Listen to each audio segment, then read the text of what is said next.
আমার গল্প এখানেই শেষ। ধন্যবাদ সবাইকে। কিন্তু আসলে আমার জীবনের গল্প এখানেই থেমে যায়নি।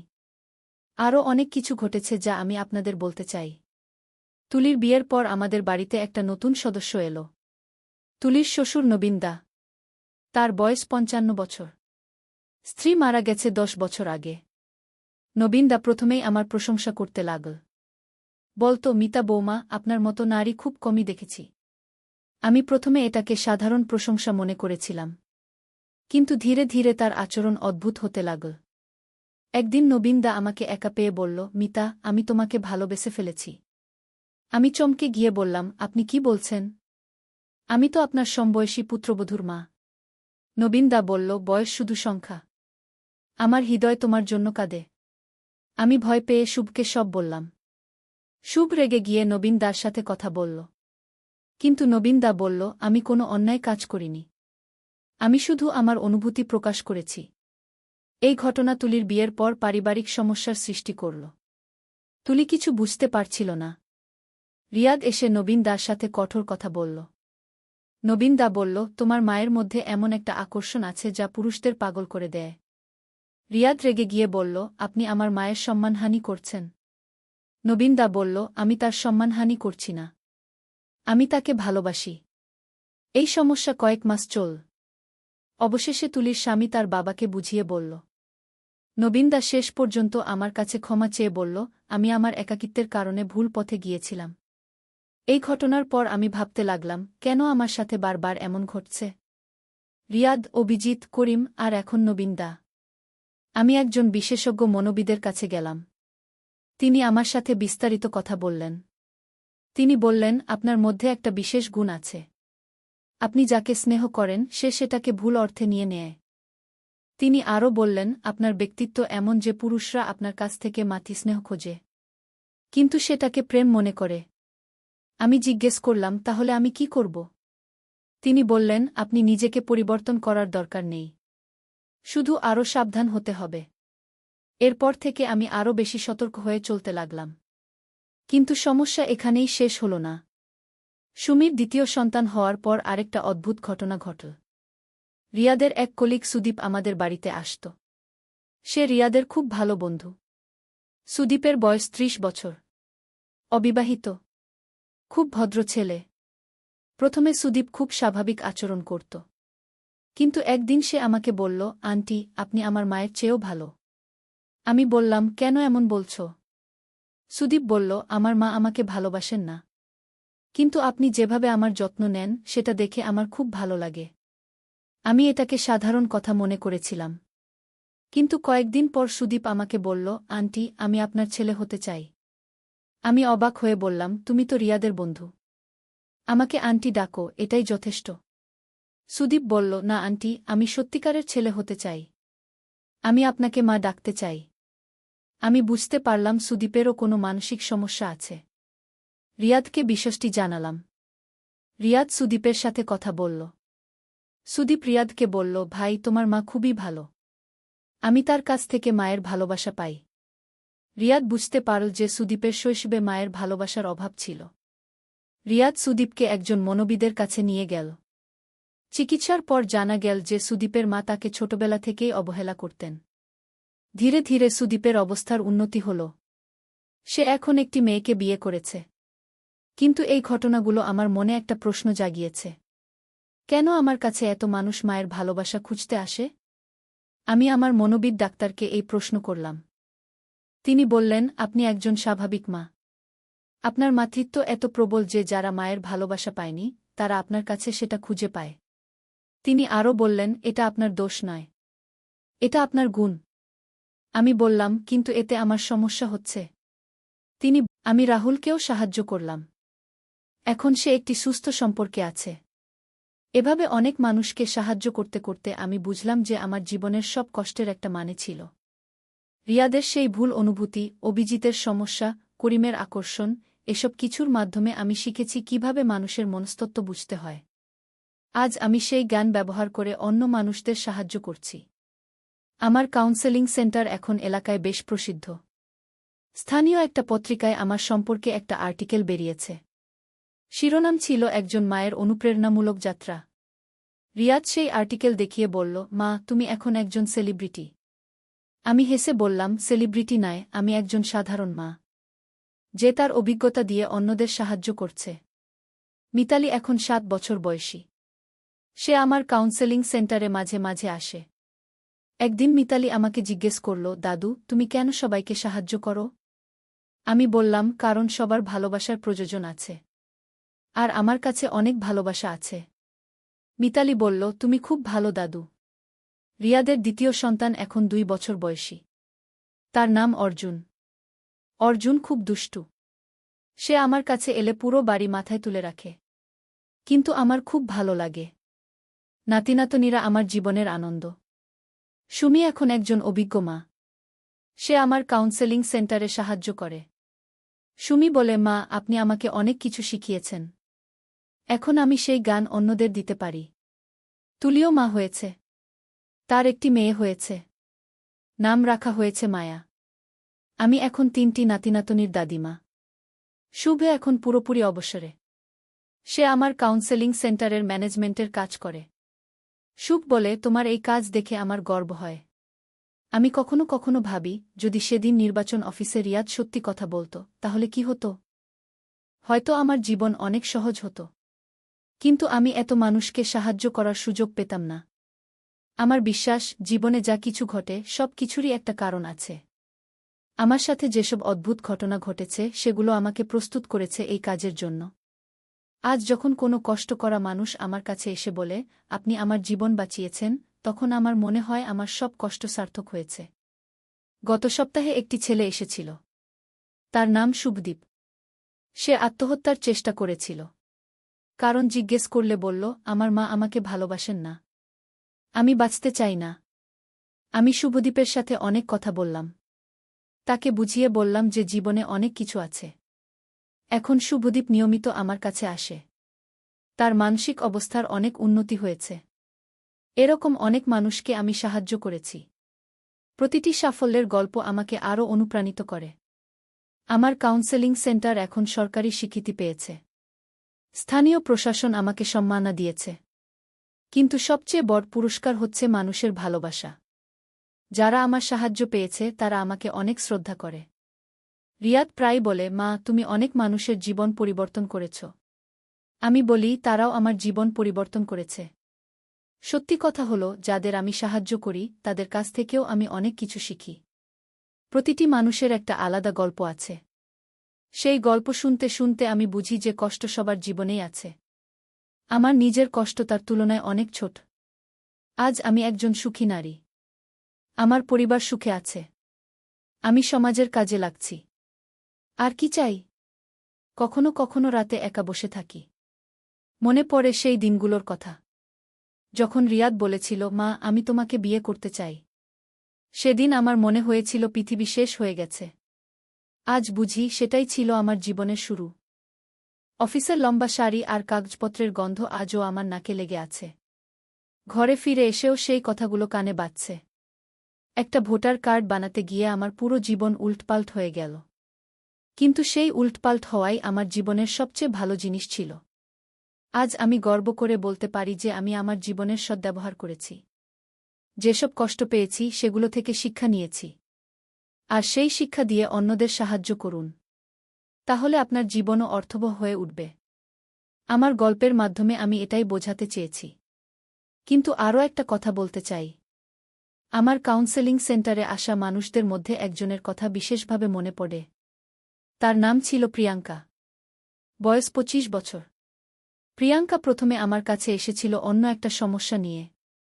সে বলেছিল, আন্টি, আমি আমার শাশুড়িকে সহ্য করতে পারি না। কিন্তু কথা বলতে বলতে জানা গেল যে প্রিয়াঙ্কার আসল সমস্যা অন্য জায়গা। প্রিয়াঙ্কার মা তাকে ছোটবেলায় অনেক কঠোর শাসনে রাখতেন। কোনো ভুল হলেই মারধর করতেন। কখনো আদর করতেন না। প্রিয়াঙ্কা বড় হয়ে বিয়ের পর তার শাশুড়ি তাকে খুব ভালোবাসতেন। কিন্তু প্রিয়াঙ্কা সেই ভালোবাসা নিতে পারত না। কারণ সে জানত না ভালোবাসা কিভাবে গ্রহণ করতে হয়। আমি প্রিয়াঙ্কার সাথে অনেক সময় ব্যয় করলাম। তাকে শেখালাম কিভাবে ভালোবাসা গ্রহণ করতে হয়, কিভাবে অন্যদের ভালোবাসতে হয়। যদি প্রত্যেকের প্রতি ভালোবাসার আচরণ করি তাহলে কোনো সমস্যাই থাকবে না। আমার কাউন্সেলিং সেন্টারের নাম মাতৃস্নেহ রাখার একটা কারণ ছিল। মায়ের ভালোবাসা হচ্ছে পৃথিবীর সবচেয়ে নিঃস্বার্থ ভালোবাসা। একজন মা তার সন্তানের জন্য যে কোনো ত্যাগ স্বীকার করতে পারে। কিন্তু দুর্ভাগ্যজনক ব্যাপার হল, সব মা তাদের সন্তানকে সঠিক ভালোবাসা দিতে পারেন না। হয়তো তারা নিজেরাই ভালোবাসার অভাবে বড় হয়েছেন। আমার কাজ হচ্ছে সেই অভাবটা পূরণ করা, যতটুকু পারি। গত মাসে আমার কাউন্সেলিং সেন্টারের ৫ম বার্ষিকী হল। সেদিন অনেক মানুষ এসেছিল। যাদের আমি সাহায্য করেছি তারা সবাই। তাদের মুখে হাসি দেখে আমার মনে হল আমার জীবনের সব কষ্ট সার্থক হয়ে গেছে। রিয়াদ সেদিন একটা বক্তৃতা দিয়েছিল। সে বলেছিল, আমার মা আমাকে শুধু জন্ম দেয়নি, আমাকে সঠিক মানুষ হতেও শিখিয়েছে। তার কথা শুনে আমার চোখে পানি এসে গিয়েছিল। মনে পড়ে যাতে আরও বেশি মানুষকে সাহায্য করা যায়। রিয়াদ বলেছে সে আর্থিক সাহায্য করবে। তুলিও বলেছে সে সময় দেবে। সুমিত ইতিমধ্যেই আমার সাথে কাজ করছে। আমার বিশ্বাস, আমাদের পারিবারিক একতার জোরেই আমরা এই কাজ আরও এগিয়ে নিয়ে যেতে পারব। কিছুদিন আগে একটা টিভি চ্যানেল আমার সাথে একটা ইন্টারভিউ করেছে। সেখানে তারা আমার জীবনের গল্প জানতে চেয়েছিল। আমি সব বলিনি। কিছু ব্যক্তিগত বিষয় লুকিয়ে রেখেছি। কিন্তু যেটুকু বলেছি সেটা শুনে অনেকেই আমার কাছে সাহায্য চাইতে এসেছে। এতে আমার কাজের পরিধি আরও বেড়ে গেছে। আমি একা যা পারতাম না, এখন আরও অনেক মানুষের সাথে মিলে পারছি। এই ইন্টারভিউ দেখে এক ভদ্রলোক আমাকে একটা প্রস্তাব দিয়েছেন।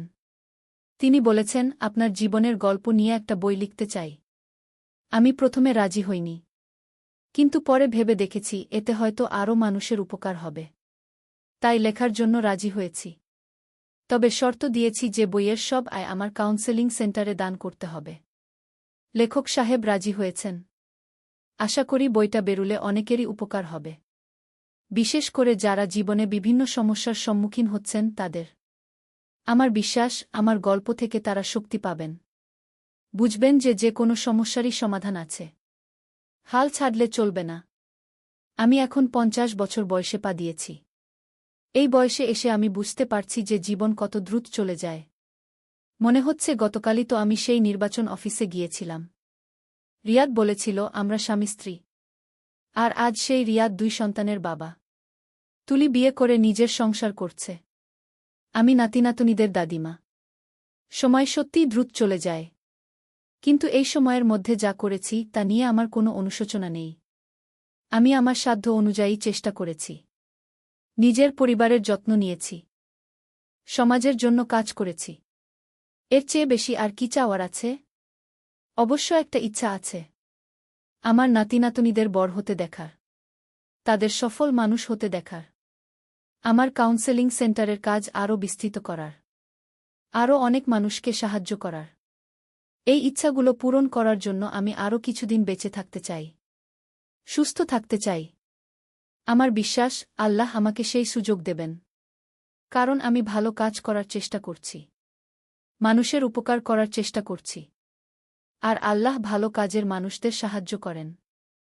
আমার গল্প এখানেই শেষ করছি। কিন্তু আমার জীবন চলবে। আরও অনেক কিছু করার আছে। আরও অনেক মানুষকে সাহায্য করার আছে। আমার পরিবারের আরও যত্ন নেওয়ার আছে। নিজেকে আরও উন্নত করার আছে। এই লক্ষ্য নিয়েই আমি এগিয়ে চলেছি। আর আপনাদের সবাইকে বলবো, আপনারাও আপনাদের জীবনের সদ্ব্যবহার করুন। যা কিছু কষ্ট পান সেগুলো থেকে শিক্ষা নিন। পরিবারকে ভালোবাসুন। সমাজের জন্য কিছু করুন। নিজেকে উন্নত করুন। তাহলে আপনার জীবনও অর্থবহ হবে। আর মৃত্যুর সময় বুক ভরে বলতে পারবেন, আমি আমার জীবনের সদ্ব্যবহার করেছি। এই কামনা করেই আমার গল্প শেষ করছি। অফিসের লম্বা সারি আর কাগজপত্রের গন্ধ আজও আমার নাকে লেগে আছে। ঘরে ফিরে এসেও সেই কথাগুলো কানে বাজছে। একটা ভোটার কার্ড বানাতে গিয়ে আমার পুরো জীবন উল্টপাল্ট হয়ে গেল। কিন্তু আজ আমি জানি সেই উল্টপাল্ট হওয়াটাই ছিল আমার জীবনের সবচেয়ে ভালো ঘটনা। ধন্যবাদ সবাইকে আমার গল্প শোনার জন্য। আশা করি কারো না কারো কাজে লাগবে। আল্লাহ হাফেজ। সাহায্য করছি। আমার গল্প শুনে যদি কারো কোনো উপকার হয় তাহলে আমি ধন্য। জীবনে যত কষ্টই আসুক, হাল ছেড়ে দেওয়া যাবে না। কষ্টের মধ্যেই লুকিয়ে থাকে জীবনের সবচেয়ে বড় শিক্ষা। আর সেই শিক্ষা দিয়ে আমরা নিজেদের এবং অন্যদের জীবন সুন্দর করতে পারি। পরিবার হচ্ছে জীবনের সবচেয়ে বড় শক্তি। তাদের পাশে থাকুন, তাদেরকে পাশে রাখুন। সৎ হন, সাহসী হন, আর সবার সাথে ভালোবাসার আচরণ করুন। তাহলে জীবন সুন্দর হবেই। এই বিশ্বাস নিয়ে আমি প্রতিদিন কাজ করি। আর এই বিশ্বাসই আমার জীবনের সবচেয়ে বড় সম্পদ। আমার গল্পের শেষ নেই। কারণ জীবন তো চলতেই থাকে। হয়তো আরও অনেক ঘটনা ঘটবে। কিন্তু আমি প্রস্তুত। কারণ আমি জানি আমার পরিবার আমার পাশে আছে। আর আমার কাছে এখন অনেক অভিজ্ঞতা আছে। যে কোনো সমস্যার মোকাবিলা করতে পারব। এই আত্মবিশ্বাস নিয়েই আমি এগিয়ে চলেছি। আমার জীবনের এই গল্প হয়তো অনেকের কাছে অবিশ্বাস্য মনে হবে। কিন্তু এটাই সত্যি। জীবনে অনেক কিছুই সম্ভব। শুধু বিশ্বাস রাখতে হয়। আর সেই বিশ্বাসের জোরেই আজ আমি এখানে পৌঁছেছি। একটি সাধারণ গৃহিণী থেকে একজন সমাজসেবী হয়ে উঠেছি। এই পরিবর্তনের গল্প আমার গর্বের। আমি আমার সব অভিজ্ঞতার জন্য কৃতজ্ঞ। ভালো-মন্দ সব কিছুর জন্যই। কারণ প্রতিটি অভিজ্ঞতা আমাকে আজকের জায়গায় পৌঁছাতে সাহায্য করেছে। আর আজকের জায়গাটা আমার পছন্দের। এখানে আমি শান্তিতে আছি। আমার পরিবার সুখে আছে। আমি সমাজের কাজে লাগছি। এর চেয়ে বেশি আর কি চাই? আমার গল্প এখানেই শেষ হোক। কিন্তু আমার জীবন চলবে। নতুন নতুন মানুষকে সাহায্য করব। নতুন নতুন অভিজ্ঞতা সংগ্রহ করব। আর সব সময় মনে রাখব যে জীবন একটি সুন্দর উপহার। এই উপহারের যথাযথ ব্যবহার করতে হবে। নিজের জন্য, পরিবারের জন্য, সমাজের জন্য। এই প্রতিজ্ঞা নিয়েই আমি এগিয়ে চলেছি। আর আপনাদের সবাইকে একই কথা বলব। জীবনকে সুন্দরভাবে বাঁচুন। কষ্টকে শিক্ষায় রূপান্তরিত করুন। আর সেই শিক্ষা দিয়ে অন্যদের আমার ভোটার আইডি কার্ডের ছবি নষ্ট হয়ে গেছে। নতুন করে তুলতে হবে। ছেলে বলল, মা, আমিও নতুন করে তুলব। নির্বাচন অফিসে গিয়ে ফর্ম জমা দিতে গিয়ে কর্মচারী জিজ্ঞেস করল, আপনাদের সম্পর্ক কি? ছেলে বলল, আমরা স্বামী-স্ত্রী। আমি চমকে তাকালাম তার দিকে। অফিস থেকে বেরিয়ে জিজ্ঞেস করলাম, কেন এমন বললি? সে আমার 2 হাত ধরে বলল, মা, কারণ আমি সত্যিই চাই তুমি আমার স্ত্রী হও। এই নতুন ভোটার কার্ডে আমরা একই ঠিকানা, স্বামী-স্ত্রী হিসেবে থাকি। আমি তোমাকে ভালোবাসি, শুধু মা হিসেবে নয়। বিয়ে করো আমাকে। অফিসের লম্বা শাড়ি আর কাগজপত্রের গন্ধ আজও আমার নাকে লেগে আছে। ঘরে ফিরে এসেও সেই কথাগুলো কানে বাজছে। একটা ভোটার কার্ড বানাতে গিয়ে আমার পুরো জীবন উল্টপাল্ট হয়ে গেল। এই গল্পটি সম্পূর্ণ শুনলে আপনাদের পানি অটোমেটিক বের হয়ে যাবে। যত দ্রুত সম্ভব হাতের কাছে টিস্যু নিয়ে বসে পড়ো। বিছানার চাদর যেন নষ্ট না হয় সেটা সম্পূর্ণ খেয়াল রাখার অনুরোধ জানিয়ে গল্পটি এখন শুরু করব। তার আগে সর্বশেষ অনুরোধ, দয়া করে এমন পানি বের করার গল্প নিয়মিত শুনতে আমাদের চ্যানেলটি সকলেই সাবস্ক্রাইব করুন। ধন্যবাদ। হ্যালো বন্ধুরা, আমার নাম মিতা সেন। আমার বয়স 40 বছর। আমার স্বামীর নাম শুভ সেন, বয়স 43 বছর। আমাদের 2 সন্তান, রিয়াদ আর তুলি। রিয়াদ 18 বছর বয়সী, কলেজে পড়ে। তুলি 10 বছর বয়সী, স্কুলে যায়। এই গল্পটা শুরু হয়েছিল গত মাসে। আমার ভোটার আইডি কার্ডের ছবিটা একদম ঝাপসা হয়ে গেছে। বয়স বাড়ার সাথে সাথে মুখের চেহারাটাও অনেক পরিবর্তন হয়েছে। তাই ভাবলাম নতুন করে একটা কার্ড করাতে হবে। বাড়িতে এই কথা বলার সাথে সাথেই রিয়াদ বলে উঠল, মা, আমার কার্ডটাও কিন্তু নতুন করতে হবে। আমার ছবিতেও অনেক চেহারা পরিবর্তন হয়ে গেছে।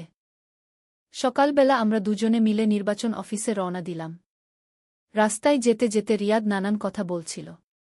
সে বলছিল যে তার অনেক বন্ধুরা নতুন কার্ড করেছে।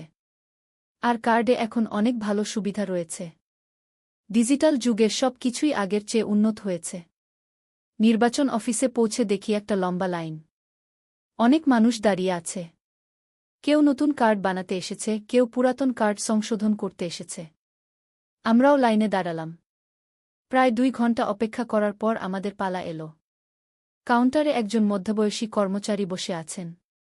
তিনি আমাদের দিকে তাকিয়ে জিজ্ঞেস করলেন, আপনারা কি জন্য এসেছেন? আমি বললাম, আমার ভোটার কার্ডের ছবি নতুন করতে হবে। রিয়াদও বলল, আমারটাও নতুন করতে হবে।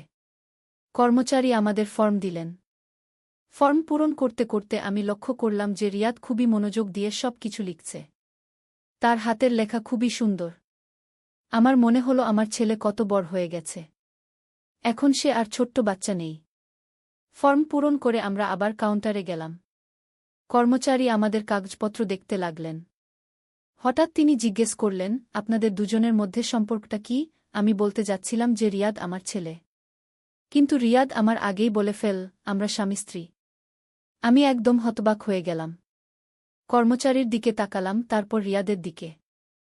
রিয়াদ একদম স্বাভাবিক ভঙ্গিতে বসে আছে, যেন খুবই সাধারণ একটা কথা বলেছে। কর্মচারী কোনো প্রশ্ন করলেন না, তিনি আমাদের কাগজপত্র নিয়ে কাজ শুরু করলেন। আমার মাথা একদম গুলিয়ে গেছে। রিয়াদ কেন এমন বলল? এটা তো একদম ভুল তথ্য। আমি তো তার মা। আমরা মা ছেলে। তাহলে সে কেন বলল যে আমরা স্বামী স্ত্রী? আমার মন খারাপ হয়ে গেল। মনে হল রিয়াদ হয়তো আমাকে নিয়ে লজ্জা বোধ করে, তাই আমাকে মা বলে পরিচয় দিতে চায়নি। কর্মচারী আমাদের বললেন যে ছবি তোলার জন্য পাশের রুমে যেতে হবে। আমরা সেখানে গেলাম। ছবি তোলার সময় রিয়াদ আমার পাশে দাঁড়াল। ক্যামেরাম্যান বললেন, একসাথে দাঁড়ান, একটা দম্পতির ছবি তুলব। আমার আরও খারাপ লাগল। সবাই আমাদের স্বামী স্ত্রী মনে করছে। রিয়াদের মুখের দিকে তাকালাম। সে কিন্তু একদমই স্বাভাবিক লাগছে।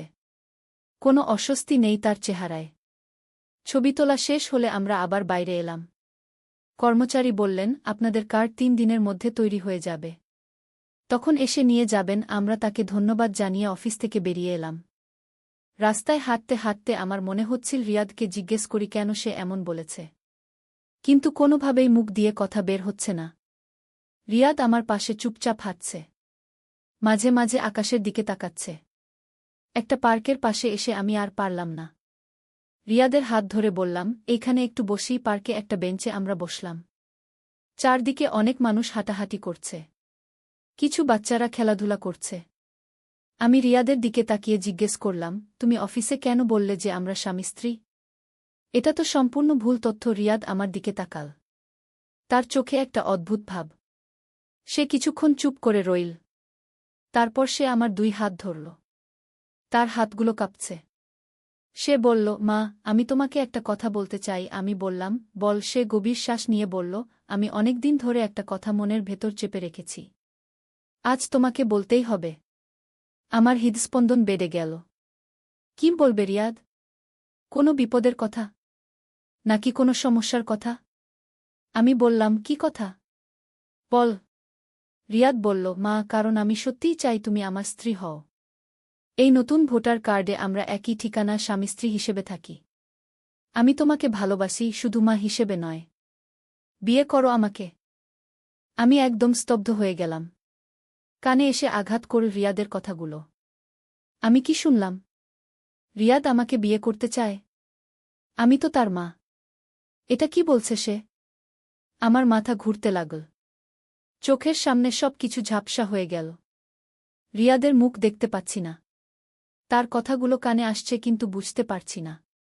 রিয়াদ আমার কাঁধ ধরে বলল, মা, তুমি ঠিক আছ তো? আমি ধীরে ধীরে চেতনা ফিরে পেলাম।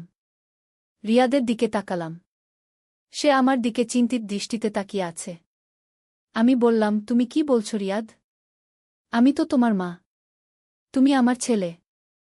এরকম কথা বলা তো ঠিক নয়। রিয়াদ বলল, মা, আমি জানি এটা শুনতে অদ্ভুত লাগছে, কিন্তু আমার অনুভূতি একদম সত্যি। আমি কখনো তোমাকে শুধু মা হিসেবে দেখিনি। তোমার প্রতি আমার যে ভালোবাসা, সেটা একজন পুরুষের একজন নারীর প্রতি ভালোবাসার মতো। আমি উঠে দাঁড়ালাম। বললাম, রিয়াদ, তুমি ভুল কথা বলছ। এরকম চিন্তা করা উচিত নয়। চল, আমরা বাড়ি চলে যাই। রিয়াদও উঠে দাঁড়াল। সে বলল, মা, আমি জানি তুমি এখনই এটা মেনে নিতে পারবে না, কিন্তু আমার কথাগুলো নিয়ে ভেবে দেখো। আমি তোমাকে সত্যিই ভালোবাসি। আমরা চুপচাপ বাড়ির দিকে হাঁটতে লাগলাম। আমার মাথায় নানান চিন্তা ঘুরপাক খাচ্ছে। রিয়াদ কি সত্যিই এমন ভাবে? নাকি এটা কোনো মুহূর্তের আবেগ? এরকম কথা তো কখনো শুনিনি। বাড়িতে পৌঁছে আমি সোজা আমার রুমে চলে গেলাম। রিয়াদ তার রুমে গেল। আমি বিছানায় শুয়ে সারাদিনের ঘটনাগুলো মনে করতে লাগলাম। অফিসের লম্বা শাড়ি আর কাগজপত্রের গন্ধ আজও আমার নাকে লেগে আছে। ঘরে ফিরে এসেও সেই কথাগুলো কানে বাজছে। একটা ভোটার কার্ড বানাতে গিয়ে আমার পুরো জীবন উল্টপাল্ট হয়ে গেল। রাতে খাবারের সময় পুরো পরিবার টেবিলে বসল। শুভ অফিস থেকে ফিরেছে। তুলি স্কুল থেকে ফিরে এসে হোমওয়ার্ক করেছে। সবাই স্বাভাবিক আছে, শুধু আমার মনটা খারাপ। শুভ জিজ্ঞেস করল, কি হয়েছে? তুমি একদম চুপচাপ কেন? আমি বললাম, কিছু না, একটু মাথা ব্যথা। রিয়াদ আমার দিকে তাকাল।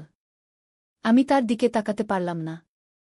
খাওয়া শেষ করে সবাই নিজ নিজ কাজে চলে গেল। আমি থালাবাসন ধুতে লাগলাম। রিয়াদ এসে বলল, মা, আমি সাহায্য করি। আমি না বলে দিলাম।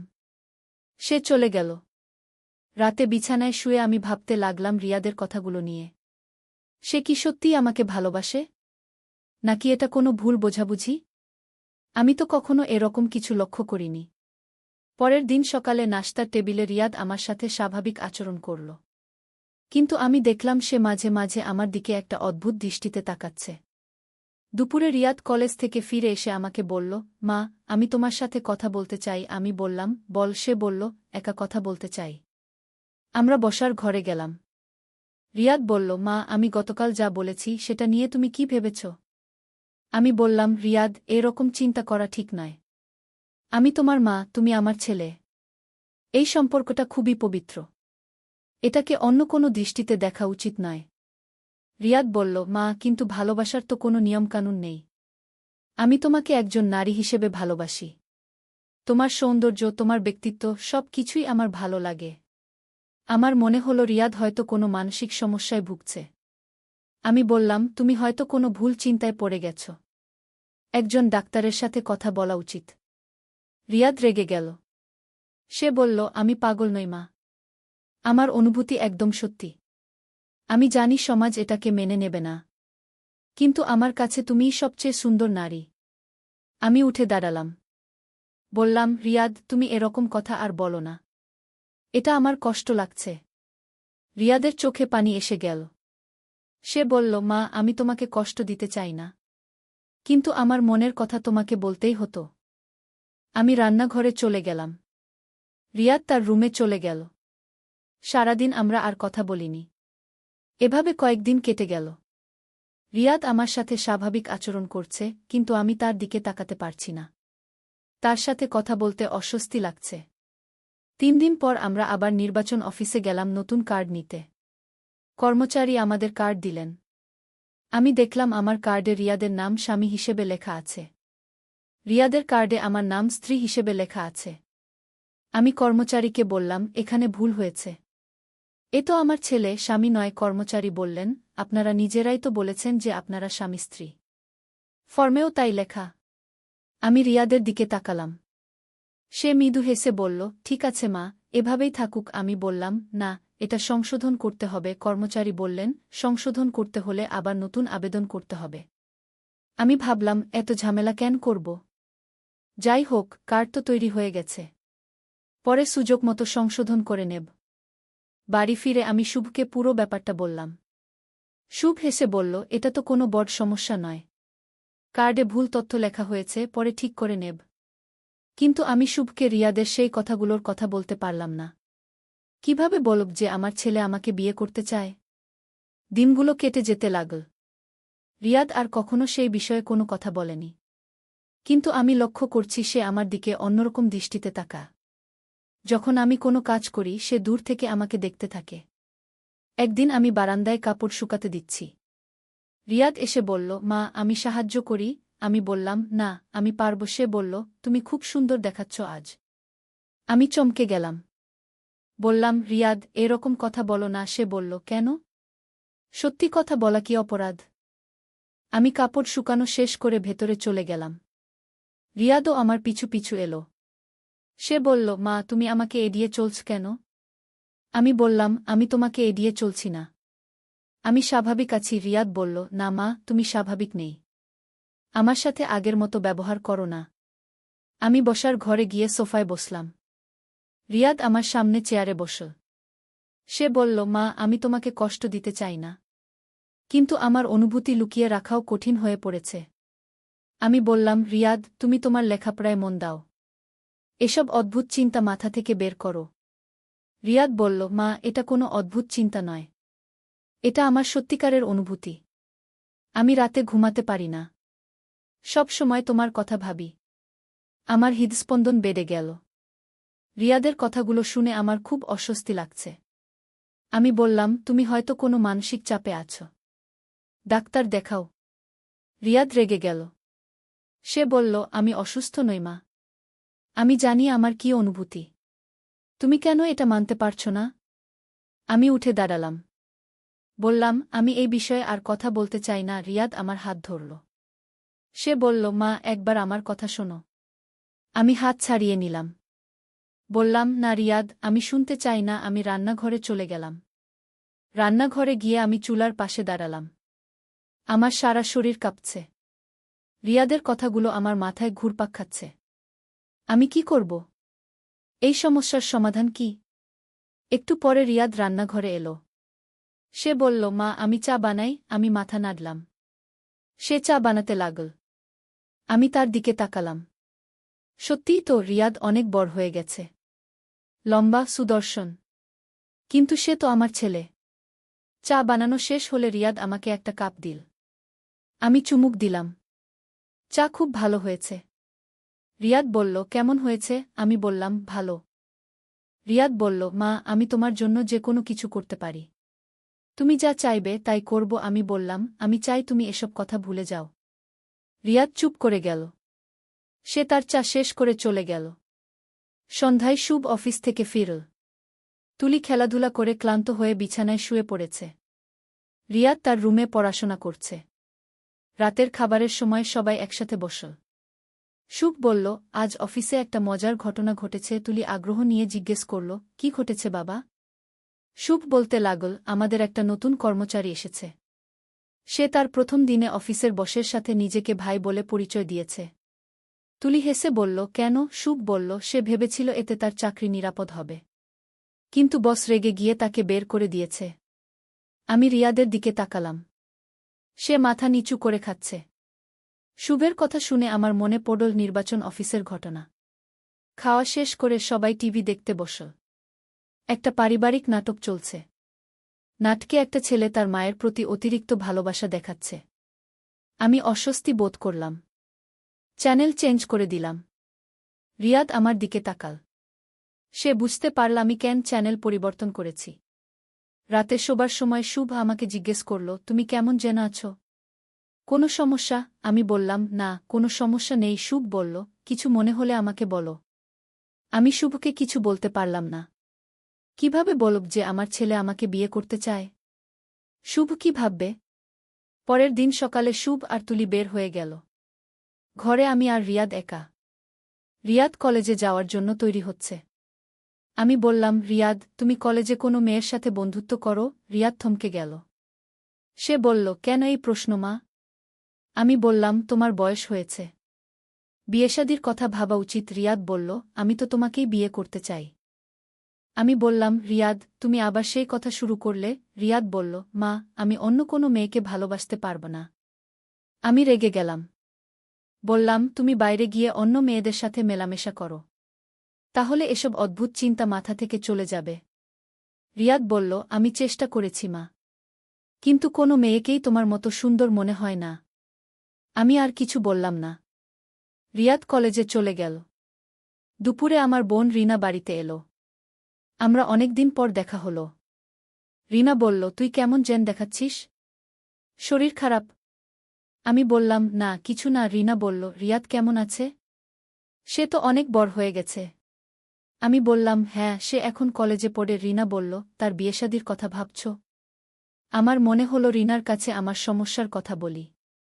কিন্তু সাহস পেলাম না। কিভাবে বলবো? রিনা বলল, আমার এক সহকর্মীর মেয়ে আছে। খুব ভালো মেয়ে। রিয়াদের সাথে পরিচয় করিয়ে দিতে পারি। আমি বললাম, দেখি, রিয়াদের সাথে কথা বলব। রিনা চলে যাওয়ার পর আমি ভাবতে লাগলাম, হয়তো রিয়াদের সত্যিই একজন ভালো মেয়ের সাথে পরিচয় হলে সে এসব ভুল চিন্তা ভুলে যাবে। সন্ধ্যায় রিয়াদ কলেজ থেকে ফিরল। আমি তাকে রিনার প্রস্তাবের কথা বললাম। রিয়াদ রাগ করল। সে বলল, আমি অন্য কোনো মেয়েকে বিয়ে করব না। আমি বললাম, কেন? তুমি তো দেখো না। রিয়াদ বলল, দেখার দরকার নেই। আমি জানি আমি কাকে ভালোবাসি। আমি বুঝতে পারলাম রিয়াদের মন থেকে এই চিন্তা বের করা খুবই কঠিন। রাতে আমি বিছানায় শুয়ে ভাবছি, হঠাৎ আমার রুমের দরজায় নক। দরজা খুলে দেখি রিয়াদ দাঁড়িয়ে আছে। রিয়াদ বলল, মা, আমি ঘুমাতে পারছি না। তোমার সাথে কথা বলতে পারি? আমি বললাম, এখন রাত। কাল সকালে কথা বলব। রিয়াদ বলল, প্লিজ মা, খুব জরুরি। আমি তাকে ভেতরে আসতে দিলাম। সে আমার বিছানার পাশে চেয়ারে বসল। রিয়াদ বলল, মা, আমি তোমাকে খুব ভালোবাসি। এই ভালোবাসা আমার হৃদয়ে এত গভীর যে আমি কিছু করতে পারছি না। আমি বললাম, রিয়াদ, তুমি আমাকেও ভালোবাসো। আমিও তোমাকে ভালোবাসি। কিন্তু এটা মাছেলের ভালোবাসা। রিয়াদ বলল, না মা, আমার ভালোবাসা অন্যরকম। আমি তোমাকে একজন পুরুষ যেভাবে একজন নারীকে ভালোবাসে সেভাবে ভালোবাসি। আমি বললাম, রিয়াদ, এটা সমাজে গ্রহণযোগ্য নয়। মানুষ কি বলবে? রিয়াদ বলল, মানুষ যা বলে তা নিয়ে আমি চিন্তা করি না। আমি শুধু তোমাকে নিয়ে চিন্তা করি। আমি বললাম, তোমার বাবা কি বলবে? তুলি কি বলবে? রিয়াদ একটু চুপ করে রইল। তারপর বলল, আমি সব সামলাব। তুমি শুধু আমাকে একটা সুযোগ দাও। আমি বললাম, কি সুযোগ? রিয়াদ বলল, আমাকে তোমার ভালোবাসা দেওয়ার সুযোগ। আমি তোমাকে খুশি রাখব। তোমার সব প্রয়োজন মেটাব। আমি উঠে দাঁড়ালাম। বললাম, রিয়াদ, তুমি তোমার রুমে চলে যাও। আমি ঘুমাতে চাই। রিয়াদ বলল, মা, আমার কথার জবাব দাও। আমি বললাম, আমার কোনো জবাব নেই। তুমি চলে যাও। রিয়াদ মন খারাপ করে চলে গেল। আমি দরজা বন্ধ করে দিলাম। সারা রাত আমি ঘুমাতে পারলাম না। রিয়াদের কথাগুলো মাথায় ঘুরছে। সে কি সত্যিই আমাকে এত ভালোবাসে? নাকি এটা কোনো মানসিক সমস্যা? পরের দিন সকালে নাশতার সময় রিয়াদ আমার দিকে তাকাল না। সে চুপচাপ খেয়ে কলেজে চলে গেল। আমি ভাবলাম, হয়তো কোনো মনোবিদের সাথে পরামর্শ করা উচিত। এই সমস্যার সমাধান নিশ্চয়ই আছে। দুপুরে আমি ইন্টারনেটে সার্চ করলাম। এরকম সমস্যার কথা পড়লাম। কিছু মানুষের মধ্যে এরকম অস্বাভাবিক ভালোবাসা দেখা দেয়া। এটাকে সাইকোলজিক্যাল ডিসঅর্ডার বলে। আমি একজন মনোবিদের ফোন নম্বর নোট করলাম। ভাবলাম রিয়াদকে নিয়ে যাব। সন্ধ্যায় রিয়াদ বাড়ি ফিরল। আমি তাকে ডাক্তার দেখানোর কথা বললাম। রিয়াদ রেগে গেল। সে বলল, আমি অসুস্থ নই। আমার কোনো চিকিৎসার দরকার নেই। আমি বললাম, তুমি স্বাভাবিক আচরণ করছ না। রিয়াদ বলল, ভালোবাসা কোনো অসুখ নয় মা। আমি বললাম, কিন্তু এরকম ভালোবাসা তো স্বাভাবিক নয়। রিয়াদ চলে গেল। আমি বুঝতে পারলাম তাকে জোর করে ডাক্তারের কাছে নিয়ে যাওয়া সম্ভব নয়। এভাবে আরও কিছুদিন কেটে গেল। রিয়াদ আমার সাথে খুব কম কথা বলে। কিন্তু আমি দেখি সে আমাকে গভীর দৃষ্টিতে দেখে। একদিন আমি বাজার করে বাড়ি ফিরছি। পথে দেখি রিয়াদ একটা মেয়ের সাথে কথা বলছে। মেয়েটি তার ক্লাসমেট হবে। আমার মনে আশা জাগল। হয়তো রিয়াদ অন্য কোনো মেয়েকে পছন্দ করেছে। বাড়িতে এসে আমি রিয়াদকে জিজ্ঞেস করলাম, তুমি কার সাথে কথা বলছিলে? রিয়াদ বলল, একটা ক্লাসমেটের সাথে। নোট নিচ্ছিলাম। আমি বললাম, মেয়েটি কেমন? রিয়াদ বলল, ভালো। কিন্তু আমার কোনো ইন্টারেস্ট নেই। আমার আশা ভেঙে গেল। রাতে খাবারের সময় শুভ বলল, রিয়াদ, তোমার বন্ধুবান্ধব কেমন? কেউ বাড়িতে আসে না কেন? রিয়াদ বলল, আমি বন্ধুদের সাথে কম মেলামেশা করি। শুভ বলল, এটা ভালো না। তোমার বয়সে বন্ধুত্ব খুব দরকার। আমি শুভের কথায় সায় দিলাম। বললাম, হ্যাঁ, তুমি আরও বন্ধুদের সাথে সময় কাটাও। রিয়াদ আমার দিকে তাকিয়ে বলল, আমার তো তুমিই যথেষ্ট। শুভ হেসে বলল, মায়ের সাথে এত ভাব। ভালো ছেলে। আমি অস্বস্তি বোধ করলাম। রিয়াদের কথার অর্থ শুভ বুঝতে পারেনি। খাওয়ার পর আমি বারান্দায় গিয়ে দাঁড়ালাম। রিয়াদ আমার কাছে এসে বলল, মা, তুমি আমাকে এড়িয়ে চলছ। আমি বললাম, আমি তোমাকে এড়িয়ে চলছি না। রিয়াদ বলল, তুমি আমার সাথে আগের মতো স্বাভাবিক আচরণ করো না। আমি বললাম, তুমি যেসব কথা বলেছ তারপর আমি কিভাবে স্বাভাবিক থাকব? রিয়াদ বলল, আমি কি ভুল কিছু বলেছি? আমি বললাম, হ্যাঁ, তুমি খুবই ভুল কথা বলেছ। রিয়াদ চুপ করে গেল। আমি ভেতরে চলে গেলাম। একদিন আমি রান্নাঘরে কাজ করছি। হঠাৎ পেছন থেকে কেউ আমাকে জড়িয়ে ধরল। আমি চমকে পেছনে তাকালাম। রিয়াদ আমাকে জড়িয়ে ধরে আছে। আমি বললাম, রিয়াদ, তুমি কি করছ? ছাড় আমাকে। রিয়াদ বলল, মা, আমি তোমাকে ভালোবাসি। আমাকে তোমার ভালোবাসা দাও। আমি তার হাত সরিয়ে দিলাম। বললাম, তুমি পাগল হয়ে গেছ। রিয়াদ বলল, হ্যাঁ, আমি তোমার ভালোবাসায় পাগল। আমি রান্নাঘর থেকে বেরিয়ে এলাম। রিয়াদ আমার পিছু পিছু এলো। আমি বললাম, রিয়াদ, তুমি আর কখনো এরকম করবে না। রিয়াদ বলল, কেন? আমি তো শুধু তোমাকে ভালোবাসা দিতে চাই। আমি বললাম, এটা ভালোবাসা নয়, এটা অসুস্থতা। রিয়াদ কিছু বলল না। সে তার রুমে চলে গেল। আমি ভাবলাম, এভাবে আর চলতে পারে না। আমাকে কিছু একটা করতে হবে। সেদিন রাতে শুভকে সব কিছু বলার সিদ্ধান্ত নিলাম। শুভ ঘুমানোর আগে আমি বললাম, তোমার সাথে একটা জরুরি কথা আছে। শুভ বলল, কি কথা? আমি গভীর শ্বাস নিয়ে বললাম, রিয়াদের আচরণ অস্বাভাবিক হয়ে গেছে। শুভ বলল, কিভাবে? আমি সব কিছু খুলে বললাম। রিয়াদ কিভাবে আমাকে বিয়ে করতে চায়, কিভাবে আমার প্রতি অস্বাভাবিক আকর্ষণ অনুভব করে। শুভ প্রথমে অবিশ্বাসের দৃষ্টিতে তাকাল। তারপর রেগে গেল। সে বলল, এটা কি বলছো তুমি? রিয়াদ এমন কথা বলেছে? আমি বললাম, হ্যাঁ, সে আমাকে স্ত্রী হিসেবে চায়। শুভ বলল, আমি কাল তার সাথে কথা বলব। আমি বললাম, তুমি রাগ করো না। হয়তো সে মানসিক সমস্যায় ভুগছে। শুভ বলল, এটা কোনো সমস্যা নয়, এটা অপরাধ। পরের দিন সকালে শুভ রিয়াদকে ডাকল। তারা দুজনে স্টাডি রুমে গেল। আমি দূর থেকে তাদের কথাবার্তা শুনতে পেলাম। শুভ রিয়াদকে খুব বকাঝকা করছে। রিয়াদ কিছু বলছে না। একসময় শুভ চিৎকার করে বলল, তুমি এ ঘরে আর থাকতে পারবে না।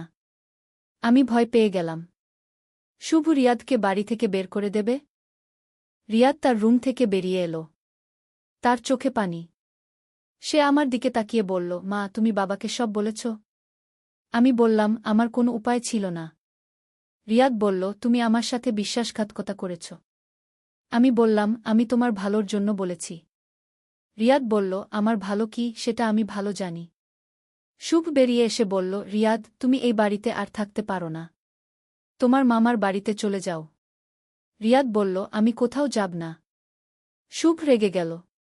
সে বলল, তাহলে আমি পুলিশে খবর দেব। আমি বললাম, শুভ, এত রাগ করো না। সে আমাদের ছেলে। শুভ বলল, এমন ছেলে না থাকলেই ভালো। রিয়াদের চোখে আরও পানি এলো। সে বলল, ঠিক আছে, আমি চলে যাব। কিন্তু মা, তুমি জেনে রাখো, আমি তোমাকে ভালোবাসা ছাড়তে পারব না। আমি কিছু বলার আগেই রিয়াদ তার রুমে গিয়ে দরজা বন্ধ করে দিল। আমার খুব কষ্ট লাগল। আমার ছেলেকে বাড়ি থেকে বের করে দেওয়া হচ্ছে। কিন্তু আমিও বুঝতে পারছি যে এটাই সবচেয়ে ভালো সমাধান। 1 ঘণ্টা পর রিয়াদ তার ব্যাগ নিয়ে বেরিয়ে এলো। সে আমার কাছে এসে বলল, মা, আমি যাচ্ছি। কিন্তু তুমি আমাকে ভুলে যেও না। আমার চোখে পানি এসে গেল। বললাম, রিয়াদ, তুমি আমার ছেলে। আমি তোমাকে কখনো ভুলতে পারব না। রিয়াদ বলল, আমিও তোমাকে কখনো ভুলব না। সে চলে গেল। আমি জানালার কাছে দাঁড়িয়ে তাকে যেতে দেখলাম। শুভ আমার কাছে এসে বলল, তুমি কষ্ট পেও না। এটাই ভালো হয়েছে। আমি বললাম, সে আমার ছেলে। তাকে এভাবে বের করে দেওয়া কি ঠিক হল? শুভ বলল, তার আচরণ স্বাভাবিক ছিল না। এভাবে থাকলে আরও সমস্যা হতো। সন্ধ্যায় তুলি স্কুল থেকে ফিরে জিজ্ঞেস করল, রিয়াদ ভাই কোথায়? আমি বললাম, সে মামার বাড়িতে গেছে। তুলি বলল, কেন? সে তো আমাদের সাথেই থাকে। শুভ বলল, তার পড়াশোনার জন্য ভালো হবে। তুলি আর কিছু জিজ্ঞেস করল না। রাতে আমি ঘুমাতে পারলাম না। রিয়াদের কথা ভাবছি। সে কেমন আছে? মামার বাড়িতে সে খাপ খাতে পারবে তো? পরের দিন সকালে রিয়াদের মামা ফোন করল। তিনি বললেন, রিয়াদ গতকাল এসেছে। কিন্তু সে খুবই মন খারাপ করে আছে। কিছু হয়েছে? আমি বললাম, একটু মন খারাপ করেছে। কিছুদিন পর ঠিক হয়ে যাবে। মামা বললেন, ঠিক আছে, আমি তার খেয়াল রাখব। সপ্তাহখানেক পর রিয়াদ ফোন করল। সে বলল, মা, তুমি কেমন আছো? আমি বললাম, ভালো আছি। তুমি কেমন আছো? রিয়াদ বলল, আমি ভালো নেই। তোমাকে ছাড়া আমার ভালো লাগে না। আমি বললাম, রিয়াদ, তুমি নিজেকে সামলাও। নতুন পরিবেশে মানিয়ে নেওয়ার চেষ্টা করো। রিয়াদ বলল, আমি চেষ্টা করছি। কিন্তু তোমার কথা মনে পড়ে। আমি বললাম, ধীরে ধীরে সব ঠিক হয়ে যাবে। রিয়াদ বলল, মা, আমি কি তোমাকে দেখতে আসতে পারি? আমি বললাম, এখনো না। আরেকটু সময় দাও। রিয়াদ মন খারাপ করে ফোন রেখে দিল। 1 মাস কেটে গেল।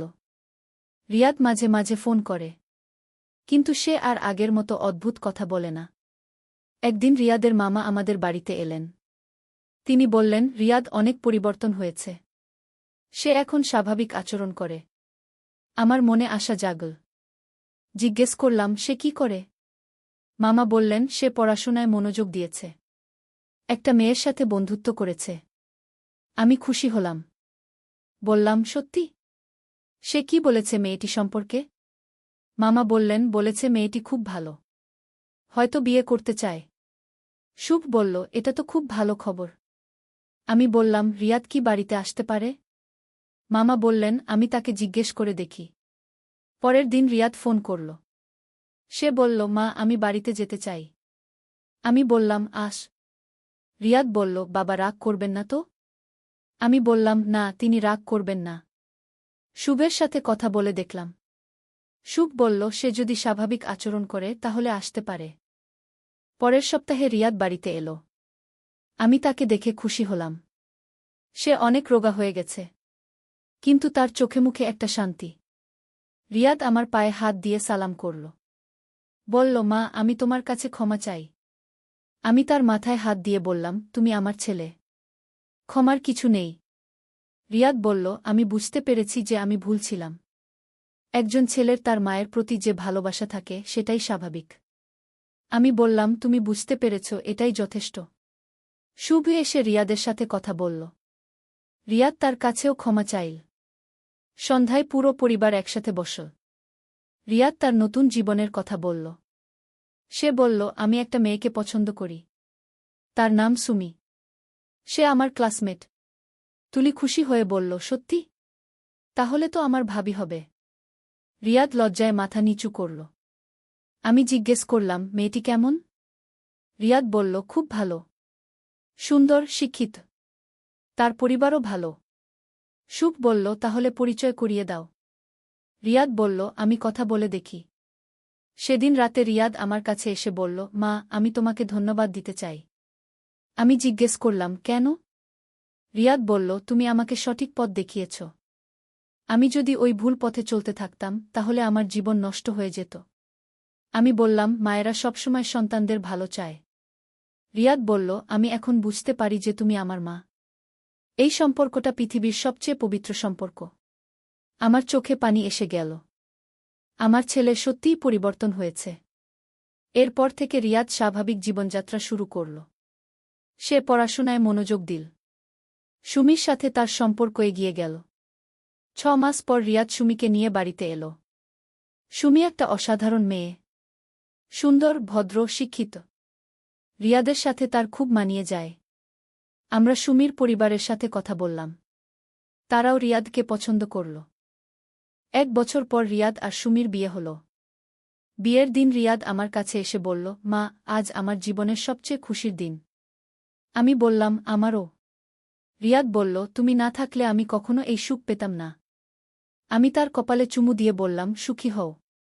বিয়ের পর রিয়াদ আর সুমি আলাদা বাড়িতে থাকতে শুরু করল। কিন্তু প্রতিদিনই তারা আমাদের খোঁজখবর নেয়। 1 বছর পর সুমি গর্ভবতী হল। আমি দাদিমা হব, এই খবরে আমার খুশির সীমা রইল না। 9 মাস পর সুমি একটি সুন্দর মেয়ে সন্তানের জন্ম দিল। রিয়াদ তাকে আমার কাছে নিয়ে এলো। আমি নাতনিকে কোলে নিয়ে বললাম, কি সুন্দর। রিয়াদ বলল, মা, তোমার নামেই তার নাম রাখব। আমি বললাম, না, সুমির পছন্দের নাম রাখো। সুমি বলল, আমি চাই মায়ের নামেই রাখি। শেষ পর্যন্ত মেয়ের নাম রাখা হল মিতালি। আজ মিতালি 3 বছর বয়সী। সে আমার জীবনের আলো।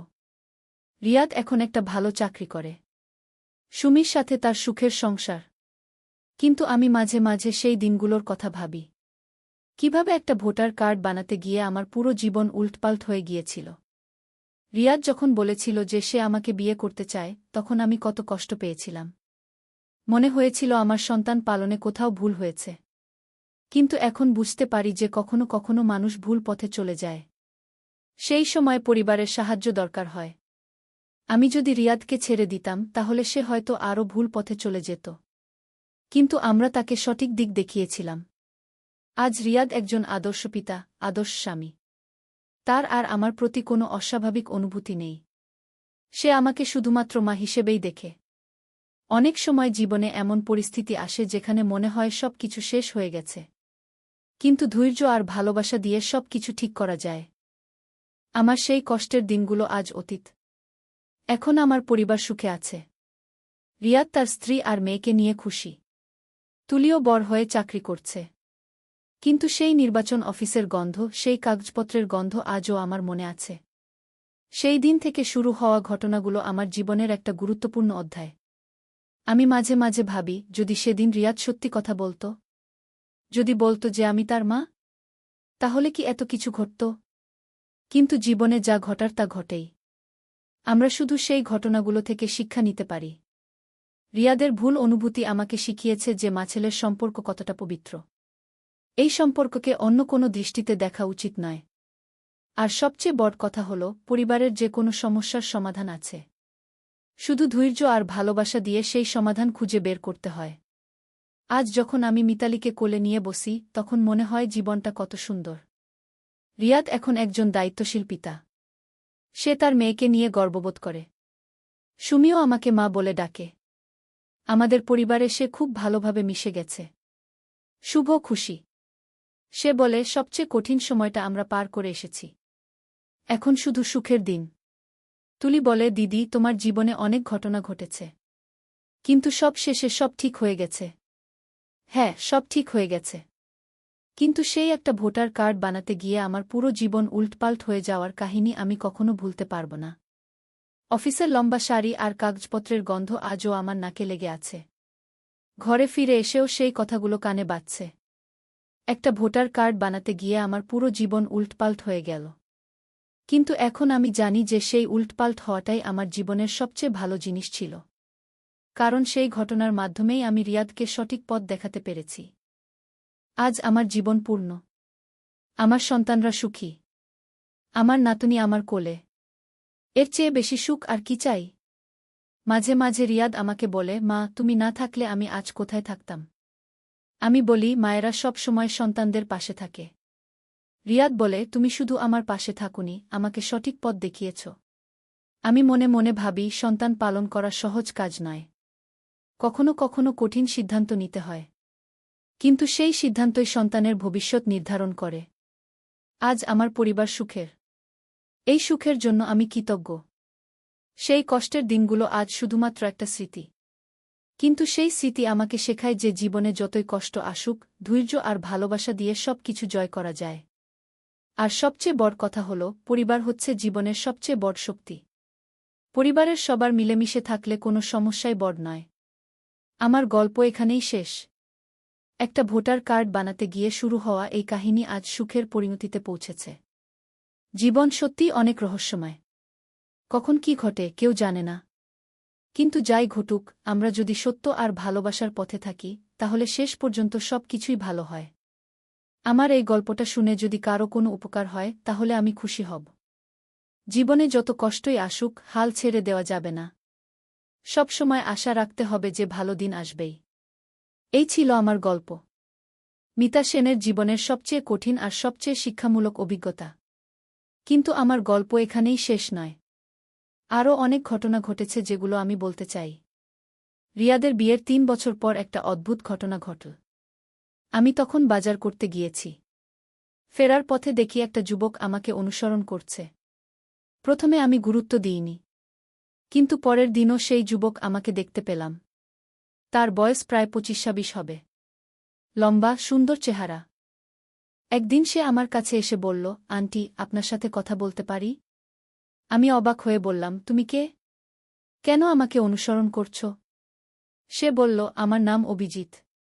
আমি আপনাকে খুব ভালোবাসি। আমি চমকে গেলাম। আরেকবার সেই একই সমস্যা। এবার একজন অপরিচিত যুবক। আমি বললাম, তুমি কি বলছ? আমি তো তোমার মায়ের বয়সী। অভিজিৎ বলল, বয়স কোনো বিষয় নয়। আমি আপনার প্রেমে পড়েছি। আমি দ্রুত বাড়িতে চলে গেলাম। কিন্তু অভিজিৎ আমার পিছু ছাড়ল না। সে প্রতিদিন আমাদের বাড়ির সামনে দাঁড়িয়ে থাকত। শুভকে বিষয়টা বললাম। শুভ রেগে গিয়ে অভিজিৎকে তাড়িয়ে দিল। কিন্তু সে আরও জোরে আসতে লাগল। একদিন অভিজিৎ আমাদের বাড়িতে এসে শুভকে বলল, আঙ্কেল, আমি আপনার স্ত্রীকে বিয়ে করতে চাই। শুভ তো রেগে আগুন। সে অভিজিৎকে মারতে গেল। কিন্তু অভিজিৎ বলল, আঙ্কেল, আমি পুলিশে কমপ্লেইন করে দেব। আমি আন্টিকে ভালোবাসি, এটা কোনো অপরাধ নয়। আমি বুঝতে পারছিলাম না কি করব। প্রথমে রিয়াদের সাথে এমন সমস্যা হয়েছিল, এখন এই অভিজিৎ। রিয়াদকে ফোন করে সব বললাম। রিয়াদ দৌড়ে এসে অভিজিতের সাথে কথা বলল। রিয়াদ অভিজিৎকে বলল, তুমি কি করছ? এটা আমার মা। অভিজিৎ বলল, আমি জানি। কিন্তু আমি তাকে ভালোবাসি। আমার অধিকার আছে তাকে বিয়ে করার। রিয়াদ রেগে গিয়ে অভিজিৎকে মারল। দুজনের মধ্যে বিরাট মারামারি হল। পুলিশ এসে দুজনকে থামাল। পুলিশ অফিসার আমাকে জিজ্ঞেস করল, আপনি কি চান? আমি বললাম, আমি চাই এই যুবক আমাদের ছেড়ে দিয়ে যাক। পুলিশ অভিজিৎকে সতর্ক করে দিল। কিন্তু সে বলল, আমি কোনো অন্যায় করিনি। আমি একজন নারীকে ভালোবাসি। এই সমস্যা প্রায় 2 মাস চল। অভিজিৎ আমাদের শান্তিতে থাকতে দিচ্ছিল না। একদিন সুমি আমার কাছে এসে বলল, মা, এই সমস্যার সমাধান করতে হবে। আমার একটা পরিকল্পনা আছে। আমি জিজ্ঞেস করলাম, কি পরিকল্পনা? সুমি বলল, আমার এক বন্ধু আছে, সে মনোবিদ। তার সাহায্য নেওয়া যেতে পারে। আমরা সেই মনোবিদের কাছে গেলাম। তিনি অভিজিতের সাথে কথা বললেন। কথা বলার পর মনোবিদ বললেন, এই যুবকের মাথি কমপ্লেক্স আছে। সে আসলে তার মায়ের ভালোবাসা পায়নি। তাই বড় বয়সের নারীদের প্রতি আকর্ষণ বোধ করে। তিনি অভিজিতের চিকিৎসা শুরু করলেন। ধীরে ধীরে অভিজিতের অবস্থার উন্নতি হল। 6 মাস পর অভিজিৎ আমার কাছে এসে ক্ষমা চাইল। সে বলল, আন্টি, আমি বুঝতে পেরেছি যে আমার আচরণ ভুল ছিল। আমি তাকে ক্ষমা করে দিলাম। অভিজিৎ এখন একটা ভালো চাকরি করে। তার বিয়েও হয়ে গেছে। কিন্তু এই ঘটনা আমাকে আবার চিন্তায় ফেলে দিল। কেন আমার সাথে এরকম ঘটনা বারবার ঘটছে? আমি একজন মনোবিদের কাছে গিয়ে এই বিষয়ে কথা বললাম। তিনি বললেন, আপনার মধ্যে এমন কিছু গুণ আছে যা কিছু মানুষকে আকৃষ্ট করে। তিনি আরও বললেন, আপনি মাতৃত্বসুলভ স্নেহ দেন। কিছু মানুষ সেটাকে ভুলভাবে বুঝে নেয়। আমি বললাম, তাহলে আমি কি করব? তিনি বললেন, আপনি সাবধান থাকবেন। অপরিচিত মানুষদের সাথে বেশি ঘনিষ্ঠতা করবেন না। এরপর থেকে আমি আরও সাবধান হয়ে চলতে লাগলাম। কিন্তু আরেকটা অদ্ভুত ঘটনা ঘটল। তুলির একজন বন্ধুর বাবা আমার প্রতি আকৃষ্ট হয়ে পড়ল। সেই লোকটির নাম করিম। তার বয়স প্রায় 50। তার স্ত্রী মারা গেছে। একটা মেয়ে আছে, তুলির সহপাঠী। প্রথমে করিম খুব সাধারণভাবে আমার সাথে কথা বলত। কিন্তু ধীরে ধীরে তার আচরণ পরিবর্তন হতে লাগল। একদিন করিম আমাকে বলল, মিতা, আমি আপনাকে বিয়ে করতে চাই। আমি অবাক হয়ে বললাম, আপনি কি বলছেন? আমার তো স্বামী আছে। করিম বলল, আমি জানি। কিন্তু আমি আপনাকে ভালোবেসে ফেলেছি। আমি শুভকে সব বললাম। শুভ করিমের সাথে কথা বলল। কিন্তু করিম তার সিদ্ধান্তে অটল রইল। এই সমস্যা আমাদের পারিবারিক সম্পর্কেও প্রভাব ফেল। তুলির বন্ধুত্ব নষ্ট হয়ে গেল। আমি ভাবতে লাগলাম, কেন আমার জীবনে এত জটিলতা? কেন বারবার এরকম সমস্যা হচ্ছে? রিয়াদকে এই বিষয়ে বললাম। রিয়াদ বলল, মা, তুমি খুবই সুন্দর আর আকর্ষণীয়। তোমার ব্যক্তিত্ব মানুষকে মুগ্ধ করে। আমি বললাম, কিন্তু এটা তো সমস্যার কারণ হয়ে দাঁড়িয়েছে। রিয়াদ বলল, তুমি নিজেকে পরিবর্তন করার দরকার নেই। যারা ভুল বোঝে তাদের সংশোধন করতে হবে। সুমি বলল, মা, আপনি একটা সেলফ ডিফেন্স কোর্স করুন। এতে আপনার আত্মবিশ্বাস বাড়বে। আমি সেলফ ডিফেন্স কোর্সে ভর্তি হলাম। সেখানে অনেক নারী ছিল যারা বিভিন্ন সমস্যার মুখে পড়েছে। কোর্স করতে করতে আমি বুঝতে পারলাম যে আমি একা নই। অনেক নারীকেই এরকম পরিস্থিতির সম্মুখীন হতে হয়। 6 মাস পর কোর্স শেষ করলাম। এখন আমার আত্মবিশ্বাস অনেক বেড়ে গেছে। করিমের সাথে সমস্যার সমাধান হল যখন তার মেয়ে তাকে বুঝিয়ে বলল যে তার আচরণ ভুল। করিম আমার কাছে ক্ষমা চেয়ে বলল, আমি আমার একাকিত্বের কারণে ভুল পথে চলে গিয়েছিলাম। আমি তাকেও ক্ষমা করে দিলাম। এভাবে একের পর এক সমস্যার মুখোমুখি হয়ে আমি শিখেছি যে জীবনে যাই ঘটুক, হাল ছেড়ে দেওয়া যাবে না। আর একটি গুরুত্বপূর্ণ বিষয় হল পরিবারের সাহায্য।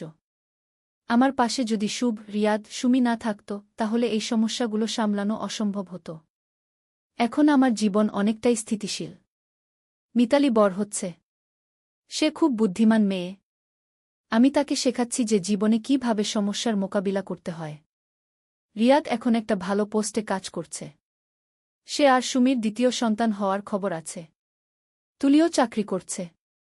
তার বিয়ে নিয়ে আমরা ভাবছি। শুভ অবসরে গেছে। এখন সে বাগান করে সময় কাটায়। কিন্তু মাঝে মাঝে আমি ভাবি সেই প্রথম দিনের কথা, যেদিন নির্বাচন অফিসে গিয়ে রিয়াদ বলেছিল যে আমরা স্বামী স্ত্রী। সেই একটা মিথ্যা কথা থেকে কত কিছু শুরু হয়েছিল, কিন্তু শেষ পর্যন্ত সব কিছুই ভালোর দিকে গিয়েছে।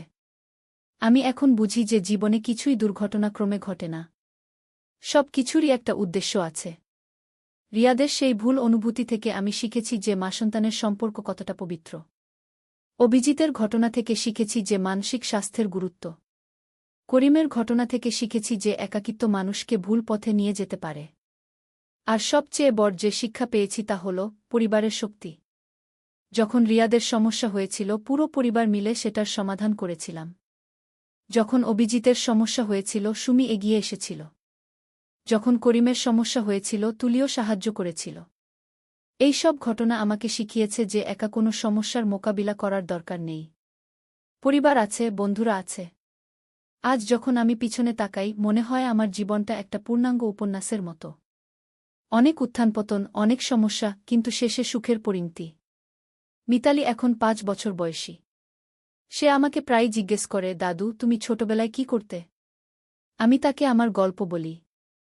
অবশ্যই কিছু বিষয় বাদ দিয়ে যা তার বয়সের জন্য উপযুক্ত নয়। মিতালি বলে, দাদু তুমি খুব সাহসী। আমি বলি, সাহসী হতে হয়। জীবনে অনেক কিছু আসবে, সব কিছুর মোকাবিলা করতে হবে। রিয়াদ এখন একজন আদর্শ পিতা। সে মিতালিকে খুব ভালোবাসে। মাঝে মাঝে বলে, মা তুমি আমাকে যে শিক্ষা দিয়েছ সেটা আমি মিতালিকে দেব। সুমি দ্বিতীয় সন্তানের জন্য প্রস্তুতি নিচ্ছে। ডাক্তার বলেছে এবার ছেলে হবে। আমি দাদিমা হয়ে খুবই খুশি। কিন্তু আরও খুশি এই কারণে যে আমার পরিবার এখন পূর্ণ। তুলির বিয়ে ঠিক হয়েছে। ছেলেটি খুব ভালো। আগামী বছর বিয়ে হবে। সুখ বলে, আমাদের সবচেয়ে কঠিন সময় পার হয়ে গেছে। এখন শুধু ভালো সময়। আমিও তাই মনে করি। কিন্তু মাঝে মাঝে যখন একা থাকি তখন সেই পুরানো দিনগুলোর কথা মনে পড়ে। রিয়াদ যখন আমাকে বলেছিল, মা আমি তোমাকে বিয়ে করতে চাই, তখন আমার কী অবস্থা হয়েছিল। মনে হয়েছিল পৃথিবী যেন ভেঙে পড়েছে। কিন্তু সেই সময়টাই আমাকে শক্তিশালী করেছে। আজ আমি জানি যে কোনো সমস্যাই স্থায়ী নয়। সব সমস্যারই সমাধান আছে। শুধু ধৈর্য রাখতে হয়, সঠিক পথে চলতে হয়।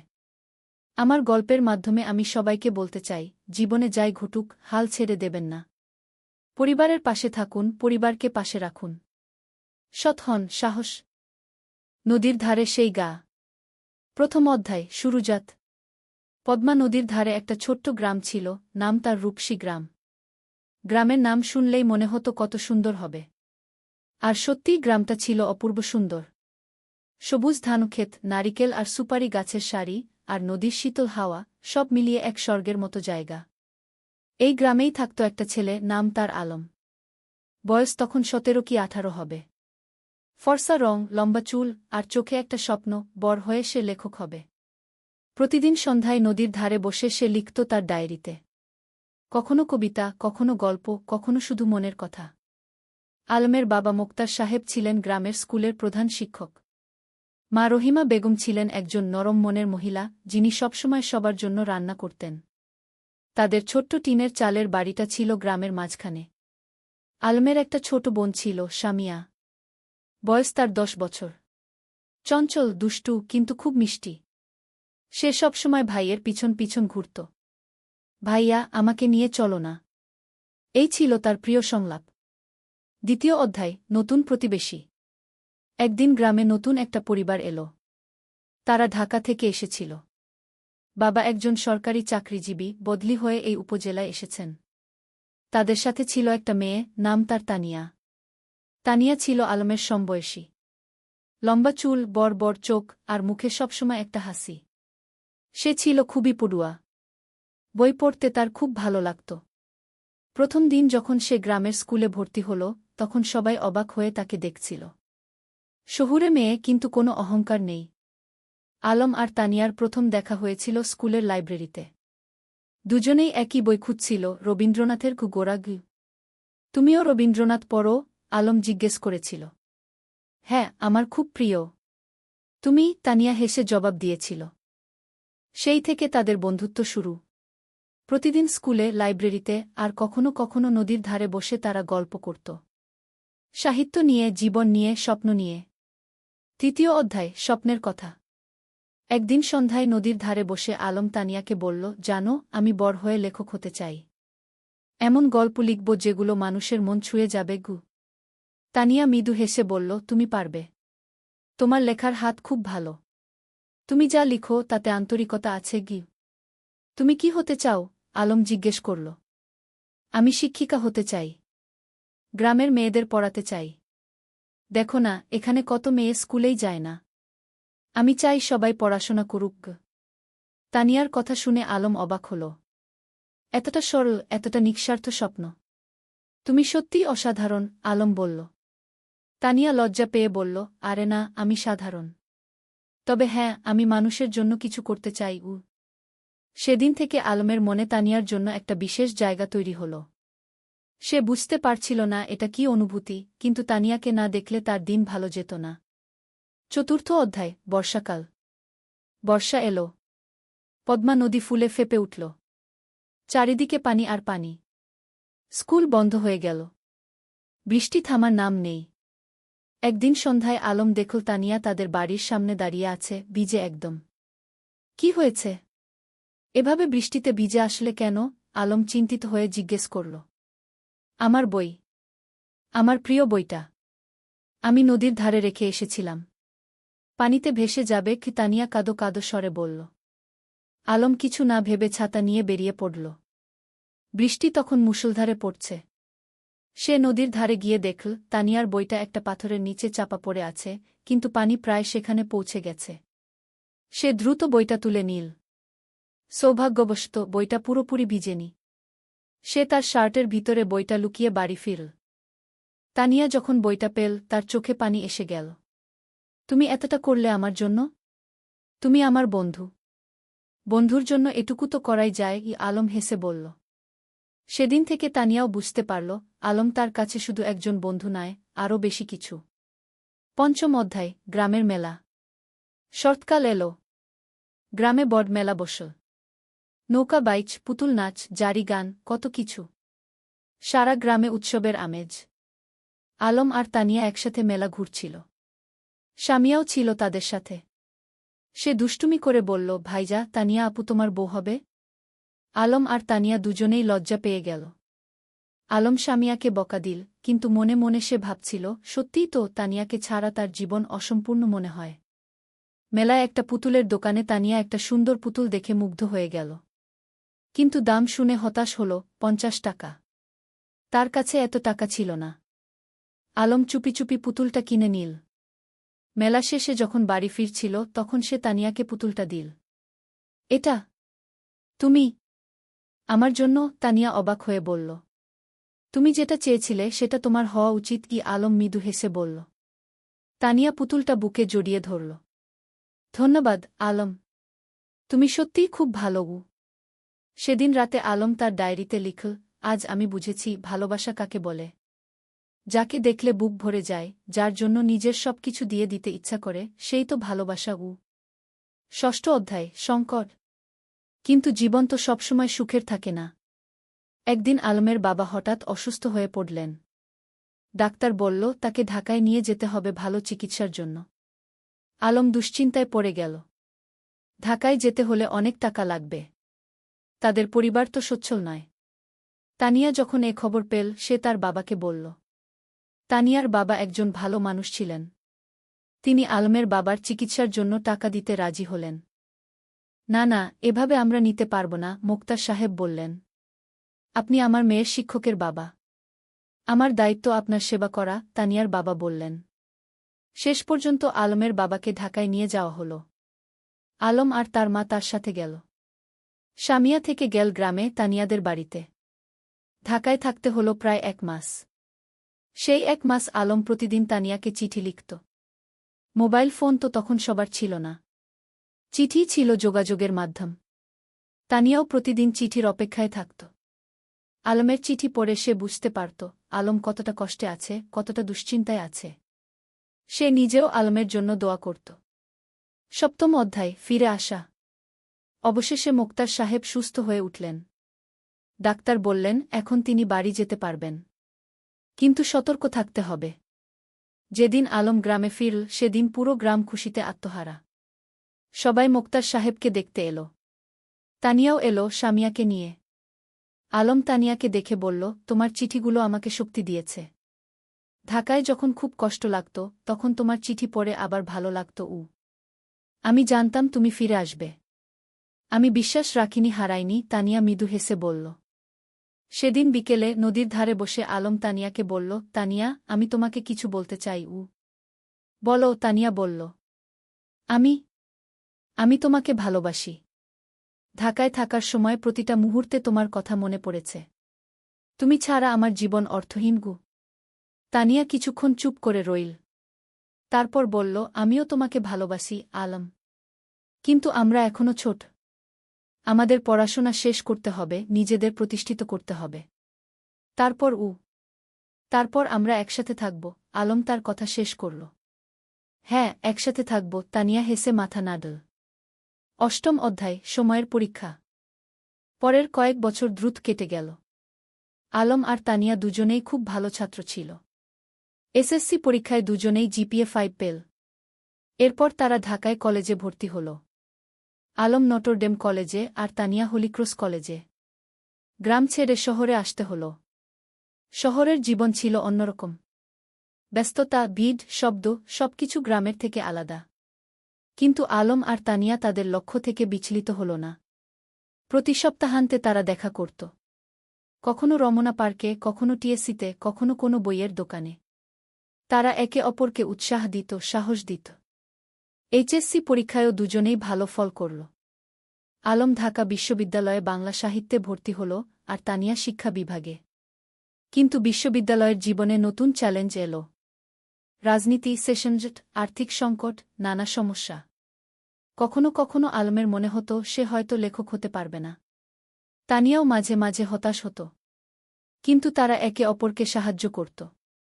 আলম যখন হতাশ হতো তানিয়া তাকে মনে করিয়ে দিত তার স্বপ্নের কথা। তানিয়া যখন ভেঙে পড়ত আলম তাকে শক্তি যোগাত। 9ম অধ্যায়, স্বপ্ন পূরণের পথে। স্নাতক শেষ করার পর আলম একটা পত্রিকায় চাকরি পেল। সাংবাদিক হিসেবে। বেতন খুব বেশি না, কিন্তু লেখার সুযোগ ছিল। সে ফিচার লিখত, গল্প লিখত। তানিয়া একটা স্কুলে শিক্ষিকা হিসেবে যোগ দিল। তার স্বপ্ন ছিল গ্রামে ফিরে যাওয়া, কিন্তু সে জানত এখনও সময় হয়নি। আগে অভিজ্ঞতা অর্জন করতে হবে। একদিন আলম একটা প্রকাশনা সংস্থায় তার লেখা গল্পের পাণ্ডুলিপি জমা দিল। সে একটা উপন্যাস লিখেছিল, নদীর ধারে সেই গাগ। এটা ছিল তাদের নিজেদের গল্প, তাদের গ্রামের গল্প। কয়েক মাস পর প্রকাশক ফোন করলেন। আপনার বই আমরা প্রকাশ করতে চাই। গল্পটা খুব সুন্দর, আবেগময়। আলম বিশ্বাস করতে পারছিল না। তার স্বপ্ন সত্যি হচ্ছে। সে প্রথমেই তানিয়াকে খবরটা দিল। আমি জানতাম তুমি পারবে। তুমি তো সত্যিই লেখক। তানিয়া খুশিতে আটখানা। বইটা প্রকাশিত হওয়ার পর বেশ সাড়া পড়ে গেল। পাঠকরা ভালো সাড়া দিল। সমালোচকরাও প্রশংসা করল। 10ম অধ্যায়, ঘরে ফেরা। 5 বছর পর আলম আর তানিয়া সিদ্ধান্ত নিল তারা গ্রামে ফিরে যাবে। ঢাকায় তারা যা অর্জন করতে চেয়েছিল তা করেছে। এখন সময় এসেছে নিজেদের শেকডে ফিরে যাওয়ার। তারা বিয়ে করল। সাদামাটা অনুষ্ঠান, কিন্তু পূর্ণ আন্তরিকতায়। পুরো গ্রাম এসেছিল তাদের বিয়েতে। তোমরা আমাদের গর্ব, মোক্তার সাহেব আবেগে বললেন। বিয়ের পর তারা গ্রামেই থেকে গেল। আলম লেখালেখি চালিয়ে গেল। সে গ্রামের গল্প লিখত, সাধারণ মানুষের গল্প। তার বই পরপর সফল হতে লাগল। তানিয়া গ্রামে একটা স্কুল খুল। বিনামূল্যে গরিব মেয়েদের পড়াতে লাগল। সে তার স্বপ্ন পূরণ করছিল। 11 অধ্যায়, নতুন প্রজন্ম। 3 বছর পর তাদের একটা মেয়ে হল। নাম রাখো রূপা। ছোট্ট, ফুটফুটে, ঠিক যেন তানিয়ার মতো। রূপা বড় হতে লাগল গ্রামের মুক্ত পরিবেশে। নদীর ধারে খেলা, মাঠে দৌড়ানো, গাছে চড়া, সবকিছু। আলম তাকে গল্প শোনাত, তানিয়া তাকে পড়াত। একদিন রূপা জিজ্ঞেস করল, বাবা, তুমি আর মা কিভাবে পরিচিত হলে? আলম হেসে বলল, সেটা একটা লম্বা গল্প মা। একদিন তোমাকে পুরো গল্প শোনাব গু। এখন শোনাও না, রূপা জেদ করল। আলম তানিয়ার দিকে তাকাল। তানিয়া হেসে মাথা নাড়ল। ঠিক আছে, শোনো তাহলে। অনেক বছর আগে এই নদীর ধারে দুটো ছেলে মেয়ে পরিচিত হয়েছিল। দাদ শ্রদ্ধায় পূর্ণতা। বছর কেটে গেল। আলমের বই এখন দেশজুড়ে জনপ্রিয়। সে একজন প্রতিষ্ঠিত লেখক। কিন্তু খ্যাতি তাকে বদলায়নি। সে এখনও সেই সরল বিনলি আলম। তানিয়ার স্কুল এখন বড় হয়েছে। শত শত মেয়ে সেখানে পড়ছে। অনেকে এখন কলেজে, বিশ্ববিদ্যালয়ে। তানিয়া তাদের সবার কাছে একজন আদর্শ। একদিন সন্ধ্যায় নদীর ধারে বসে আলম তানিয়াকে বলল, তুমি জানো, এই জায়গাটাই আমার সবচেয়ে প্রিয়। এখানেই আমরা প্রথম একসাথে বসেছিলাম, স্বপ্নের কথা বলেছিলাম আর এখন সেই স্বপ্ন পূরণ হয়েছে, তানিয়া বলল। শুধু পূরণই না, আরও বেশি কিছু পেয়েছি। তোমাকে পেয়েছি, রূপাকে পেয়েছি, এই সুন্দর জীবনটা পেয়েছি রূপা তখন দৌড়ে এসে তাদের কোলে বসল। বাবা, আমি বড় হয়ে তোমার মতো লেখক হব। আলম হেসে মেয়ের মাথায় হাত বুলিয়ে দিল। তুমি যা হতে চাও তাই হবে মা। আমরা তোমার পাশে আছি। সূর্য তখন অস্ত যাচ্ছে নদীর ওপারে। লালকমলা আকাশ, নদীর শীতল বাতাস, আর পরিবারের উষ্ণতা, এর চেয়ে সুন্দর আর কি হতে পারে? ত্রয়োদশ অধ্যায়, গ্রামের উন্নয়ন। আলম আর তানিয়া শুধু নিজেদের নিয়েই ব্যস্ত ছিল না, তারা পুরো গ্রামের উন্নয়ন নিয়ে ভাবত। আলম তার লেখালেখি থেকে যা আয় করত, তার একটা অংশ গ্রামের উন্নয়নে ব্যয় করত। তারা গ্রামে একটা লাইব্রেরি খুলল। হাজার হাজার বই নিয়ে।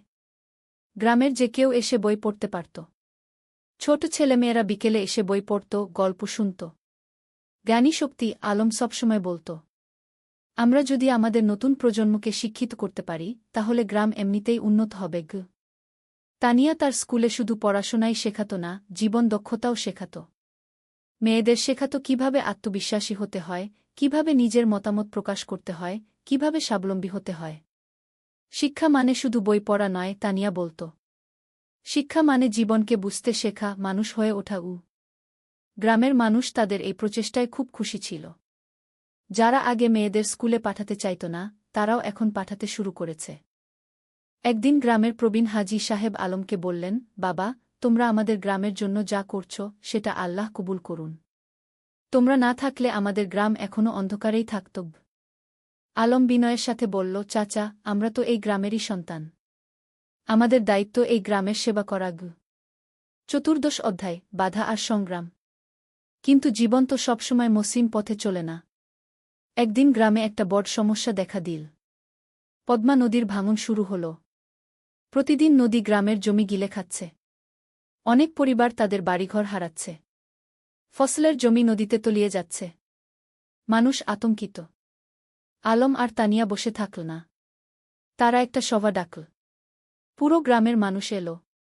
আমরা যদি একসাথে কাজ করি, তাহলে আমরা নদীর ভাঙন রোধ করতে পারব, আলম বলল। আমাদের সরকারের কাছে দরখাস্ত দিতে হবে, আমাদের নিজেদেরও কিছু পদক্ষেপ নিতে হবে। তারা একটা কমিটি গঠন করল। জেলা প্রশাসকের কাছে দরখাস্ত দিল। সংবাদপত্রে লিখল। আলম তার লেখনির মাধ্যমে এই সমস্যা তুলে ধরল সারা দেশে। কয়েক মাসের সংগ্রামের পর সরকার নড়েচড়ে বসল। নদীর তীরে বাঁধ নির্মাণের কাজ শুরু হল। ধীরে ধীরে ভাঙন থামল। গ্রামের মানুষ স্বস্তির নিঃশ্বাস ফেল। তোমরা আমাদের গ্রামকে বাঁচিয়েছ, একজন বৃদ্ধ আলমকে আশীর্বাদ করলেন। আমরা সবাই মিলে বাঁচিয়েছি, আলম বলল। এটা সবার প্রচেষ্টার ফল। পঞ্চদশ অধ্যায়, রূপার স্বপ্ন। রূপা এখন 10 বছরের। খুব মেধাবী মেয়ে। স্কুলে সব সময় প্রথম হয়। কিন্তু শুধু পড়াশোনায় নয়, সে খেলাধুলায়, গানেও ভালো। একদিন রূপা তার বাবা-মাকে বলল, আমি ডাক্তার হতে চাই। গ্রামের মানুষদের সেবা করব। আলম আর তানিয়া খুশি হল। তাদের মেয়ে অন্যের সেবা করতে চায়, এর চেয়ে বড় গর্বের আর কি হতে পারে? তুমি যা হতে চাও, আমরা তোমাকে সাহায্য করব, তানিয়া বলল। কিন্তু রূপার একটা শর্ত ছিল। আমি ঢাকায় না, গ্রামেই থাকব। এখানেই পড়ব, এখানেই ডাক্তারি করব। আলম হেসে বলল, কেন মা? ঢাকায় তো ভালো সুযোগ পাবে। বাবা, তুমি আর মা যেমন গ্রামে ফিরে এসেছ, আমিও তাই চাই। গ্রামের মানুষদের সবচেয়ে বেশি সাহায্যের দরকার গু। এই কথা শুনে আলমের চোখে পানি এসে গেল। তার মেয়ে তার আদর্শকে ধারণ করছে। রূপা খুব পরিশ্রমী ছিল। প্রতিদিন ভোরে উঠে পড়াশোনা করত। মায়ের স্কুলে ছোটদের পড়াতে সাহায্য করত। বাবার লেখার কাজেও হাত লাগাত। রূপা, তুমি এত কাজ করো, ক্লান্ত হয়ে যাও না? তানিয়া একদিন জিজ্ঞেস করল। না মা, আমি যখন মানুষের উপকার করি তখন আমার ভালো লাগে। ক্লান্তি লাগে না, রূপা হেসে জবাব দিল। শ্রদ্ধায় পুরস্কার। আলমের লেখালেখি এখন দেশের সীমা পেরিয়ে গেছে। তার বই অনুবাদ হয়েছে বিভিন্ন ভাষা। বিদেশেও পাঠক তৈরি হয়েছে। একদিন একটা খবর এলো, আলম জাতীয় সাহিত্য পুরস্কার পেতে যাচ্ছে। এটা দেশের সর্বোচ্চ সাহিত্য পুরস্কার।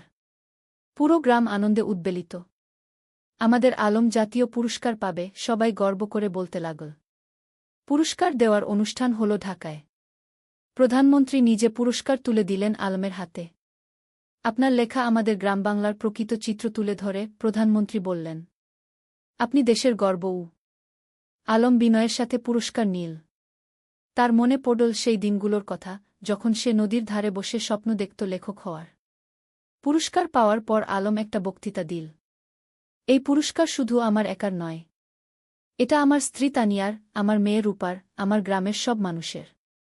তারা আমাকে অনুপ্রাণিত করেছে, সাহস দিয়েছে গি। তানিয়ার চোখে খুশির অশ্রু। তার স্বামী এত বড় সম্মান পেল, কিন্তু তবুও সে নিজের কৃতিত্ব সবার সাথে ভাগ করে নিচ্ছে। সপ্তদশ অধ্যায়, তানিয়ার স্বীকৃতি। আলমের পুরস্কার পাওয়ার 1 বছর পর তানিয়াও একটা সম্মান পেল। সরকার তাকে সেরা শিক্ষক পুরস্কার দিল। তার স্কুল থেকে যে মেয়েরা বের হয়ে গেছে তারা এখন বিভিন্ন ক্ষেত্রে প্রতিষ্ঠিত। কেউ ডাক্তার, কেউ ইঞ্জিনিয়ার, কেউ শিক্ষক, কেউ উদ্যোক্তা। পুরস্কার নেওয়ার সময় তানিয়া বলল, আমি শুধু বীজ বপন করেছি। এই মেয়েরাই আমার আসল পুরস্কার। তারা নিজেদের প্রতিষ্ঠিত করেছে, সমাজে অবদান রাখছে গি। তার স্কুলের একজন প্রাক্তন ছাত্রী, যে এখন একজন সফল ব্যবসায়ী, মঞ্চে উঠে এসে বলল, ম্যাডাম না থাকলে আমি আজ এখানে থাকতাম না। তিনি আমাকে শুধু পড়াশোনাই শেখাননি, আত্মবিশ্বাস শিখিয়েছেন গু। রূপা তখন মঞ্চের নিচে বসে মায়ের দিকে তাকিয়েছিল, গর্বিত চোখে। আমার মা সত্যিই সেরা, সে মনে মনে বলল। অষ্টাদশ অধ্যায়, সময়ের প্রবাহ। আরও কয়েক বছর কেটে গেল। রূপা এখন 8ম শ্রেণীতে। খুব ভালো ছাত্রী। তার স্বপ্ন ডাক্তার হওয়ার, সেই স্বপ্ন এখনও অটুট। আলম এখনও লিখে যাচ্ছে। তার নতুন একটা উপন্যাস বের হল, জোছনা রাতের স্বপ্ন।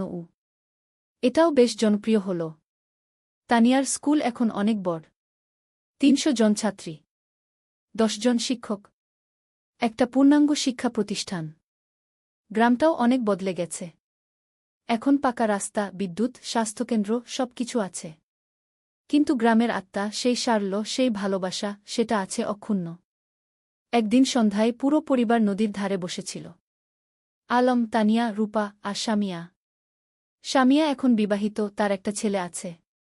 ভাইয়া, মনে আছে যখন আমি ছোট ছিলাম, তুমি আর ভাবি এখানে বসে গল্প করতে? শামিয়া হেসে বলল।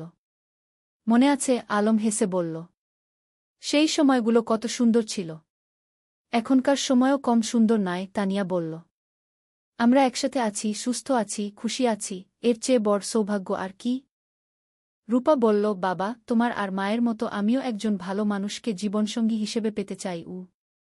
আলম মেয়ের মাথায় হাত রেখে বলল, তুমি পাবে মা। তবে তার আগে তোমার স্বপ্ন পূরণ করো। ডাক্তার হও। তারপর জীবনসঙ্গী খুঁজবে গু। 49 অধ্যায়, নতুন চ্যালেঞ্জ। রূপা এসএসসি পরীক্ষা দিল। ফলাফল বেরোল, জিপিএ 5। পুরো গ্রাম খুশি। আলম আর তানিয়া গর্বিত। কিন্তু এখন একটা বড় সিদ্ধান্ত নিতে হবে।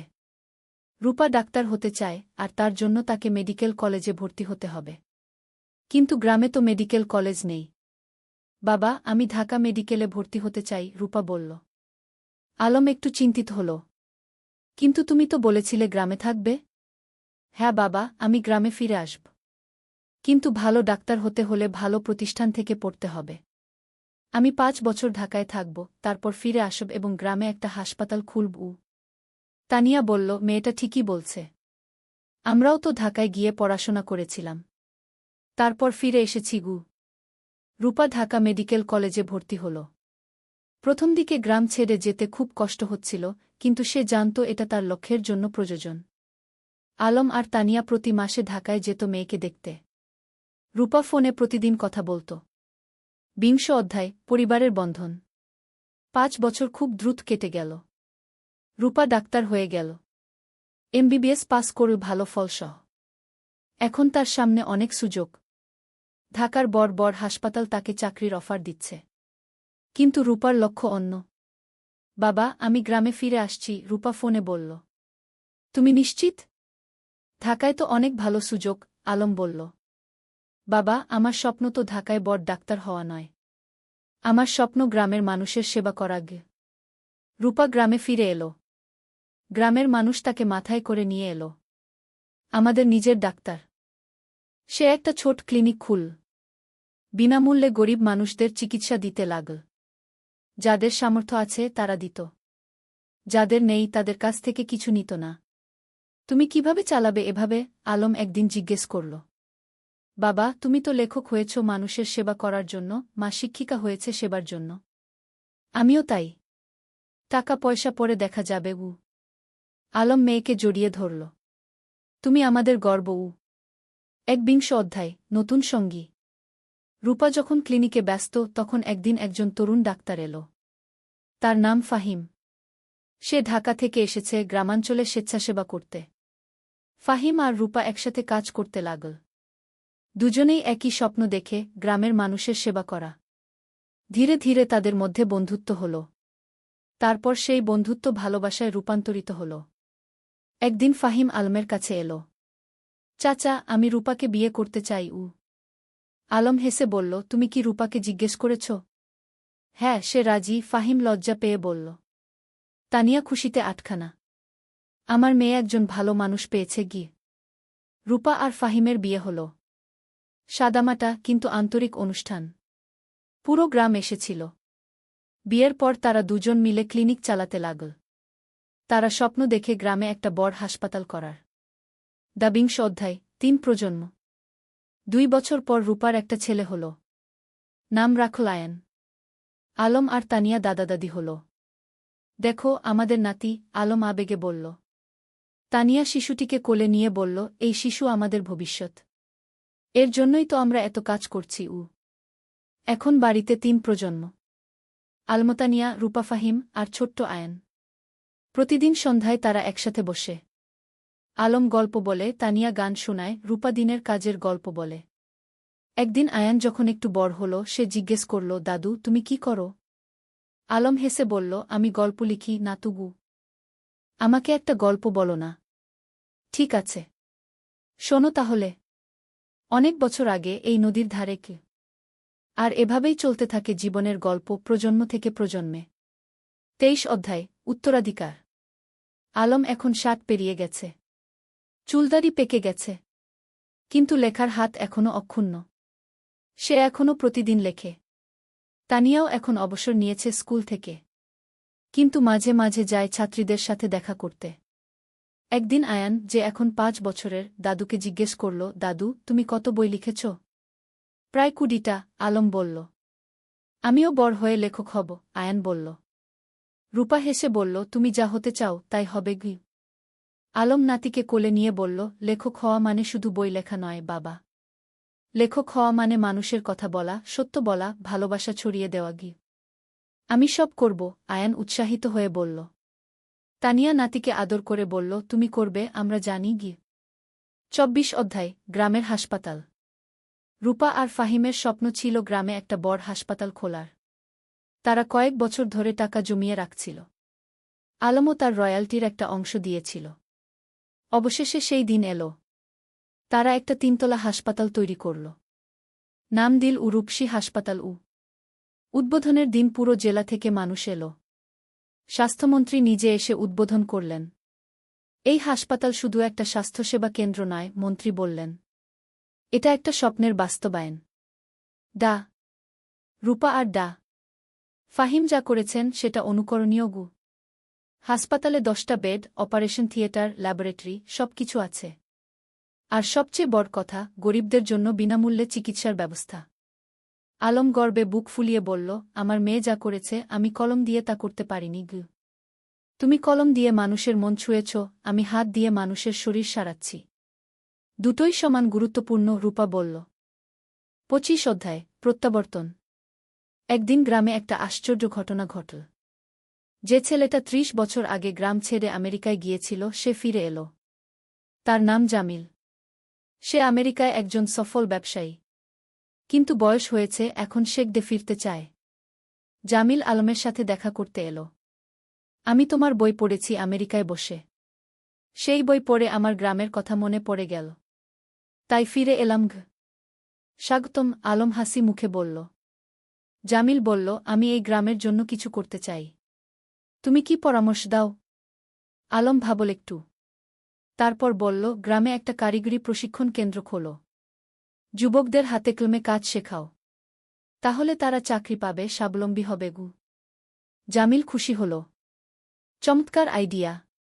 কয়েক মাসের মধ্যে একটা কারিগরি প্রশিক্ষণ কেন্দ্র খোলা হল। সেখানে ছেলেমেয়েরা কম্পিউটার, ইলেকট্রনিক্স, সেলাই, রান্না, নানা বিষয়ে প্রশিক্ষণ পেতে লাগল। এভাবে একে একে গ্রামে নতুন নতুন সুবিধা যুক্ত হতে লাগল। কেউ ফিরে এসে স্কুলে দান করল, কেউ রাস্তা বানিয়ে দিল, কেউ মসজিদ মন্দির সংস্কার করল। আলম দেখছিল আর ভাবছিল, একজন মানুষ যদি ভালো কাজ শুরু করে তাহলে সেটা অন্যদেরও অনুপ্রাণিত করে কি। 26 অধ্যায় পরবর্তী প্রজন্ম। আয়ান এখন 10 বছরের। খুব মেধাবী ছেলে। সে দাদুর কাছে বসে গল্প শোনে, দাদির কাছে থেকে জীবনের পাঠ নেয়। একদিন স্কুলে একটা রচনা প্রতিযোগিতা হল। বিষয় ছিল আমার স্বপ্নের বাংলাদেশ। আয়ান লিখল, আমার স্বপ্নের বাংলাদেশে সবাই শিক্ষিত হবে। কেউ অসুস্থ হলে চিকিৎসা পাবে। কেউ গরিব থাকবে না। সবাই একসাথে মিলেমিশে থাকবে। আমার দাদু বলেন, স্বপ্ন দেখতে হয় বড়, তারপর সেই স্বপ্ন পূরণের জন্য কাজ করতে হয় গে। আয়ান প্রথম হল। পুরস্কার পেল। আলম নাতির রচনা পড়ে চোখ ভিজিয়ে ফেল। আমাদের শিক্ষা বৃথা যায়নি। নতুন প্রজন্ম ঠিক পথে আছে গু। 27 অধ্যায় জীবনের সন্ধ্যা। আলম এখন 65 পেরিয়ে গেছে। শরীর একটু দুর্বল হয়ে এসেছে। কিন্তু মন এখনও তরুণ। একদিন ডাক্তার বলল, তার হার্টে সমস্যা আছে। বিশ্রাম নিতে হবে। রূপা খুব চিন্তিত। বাবা, তুমি এখন আর এত কাজ করবে না। বিশ্রাম নাও। কিন্তু আলম কি থেমে থাকার মানুষ? সে এখনও লেখে, মানুষের সাথে দেখা করে, গ্রামের উন্নয়নের কাজে যুক্ত থাকে। তানিয়া বলল, তুমি একটু শান্ত হও। আমরা এত কাজ করেছি, এখন পরের প্রজন্মকে দায়িত্ব দাও। তুমি ঠিক বলছ, আলম মেনে নিল। কিন্তু আমার একটা শেষ ইচ্ছা আছে গি। কি? তানিয়া জিজ্ঞেস করল। আমি আমাদের জীবনের গল্পটা লিখতে চাই। একটা আত্মজীবনী। যাতে পরের প্রজন্ম জানতে পারে আমরা কিভাবে স্বপ্ন দেখেছিলাম, কিভাবে সেই স্বপ্ন পূরণ করেছিলাম গু। তুমি লেখো, তানিয়া হেসে বলল। আমি তোমাকে সাহায্য করব। 28 অধ্যায় শেষ বই। পরের 6 মাস আলম লিখল তার জীবনের গল্প। নদীর ধারে সেই গা, একটি জীবন কথা কি নাম দিল। বইটাই ছিল তাদের প্রথম দেখা, প্রথম প্রেম, সংগ্রাম, সফলতা, ব্যর্থতা, সবকিছু।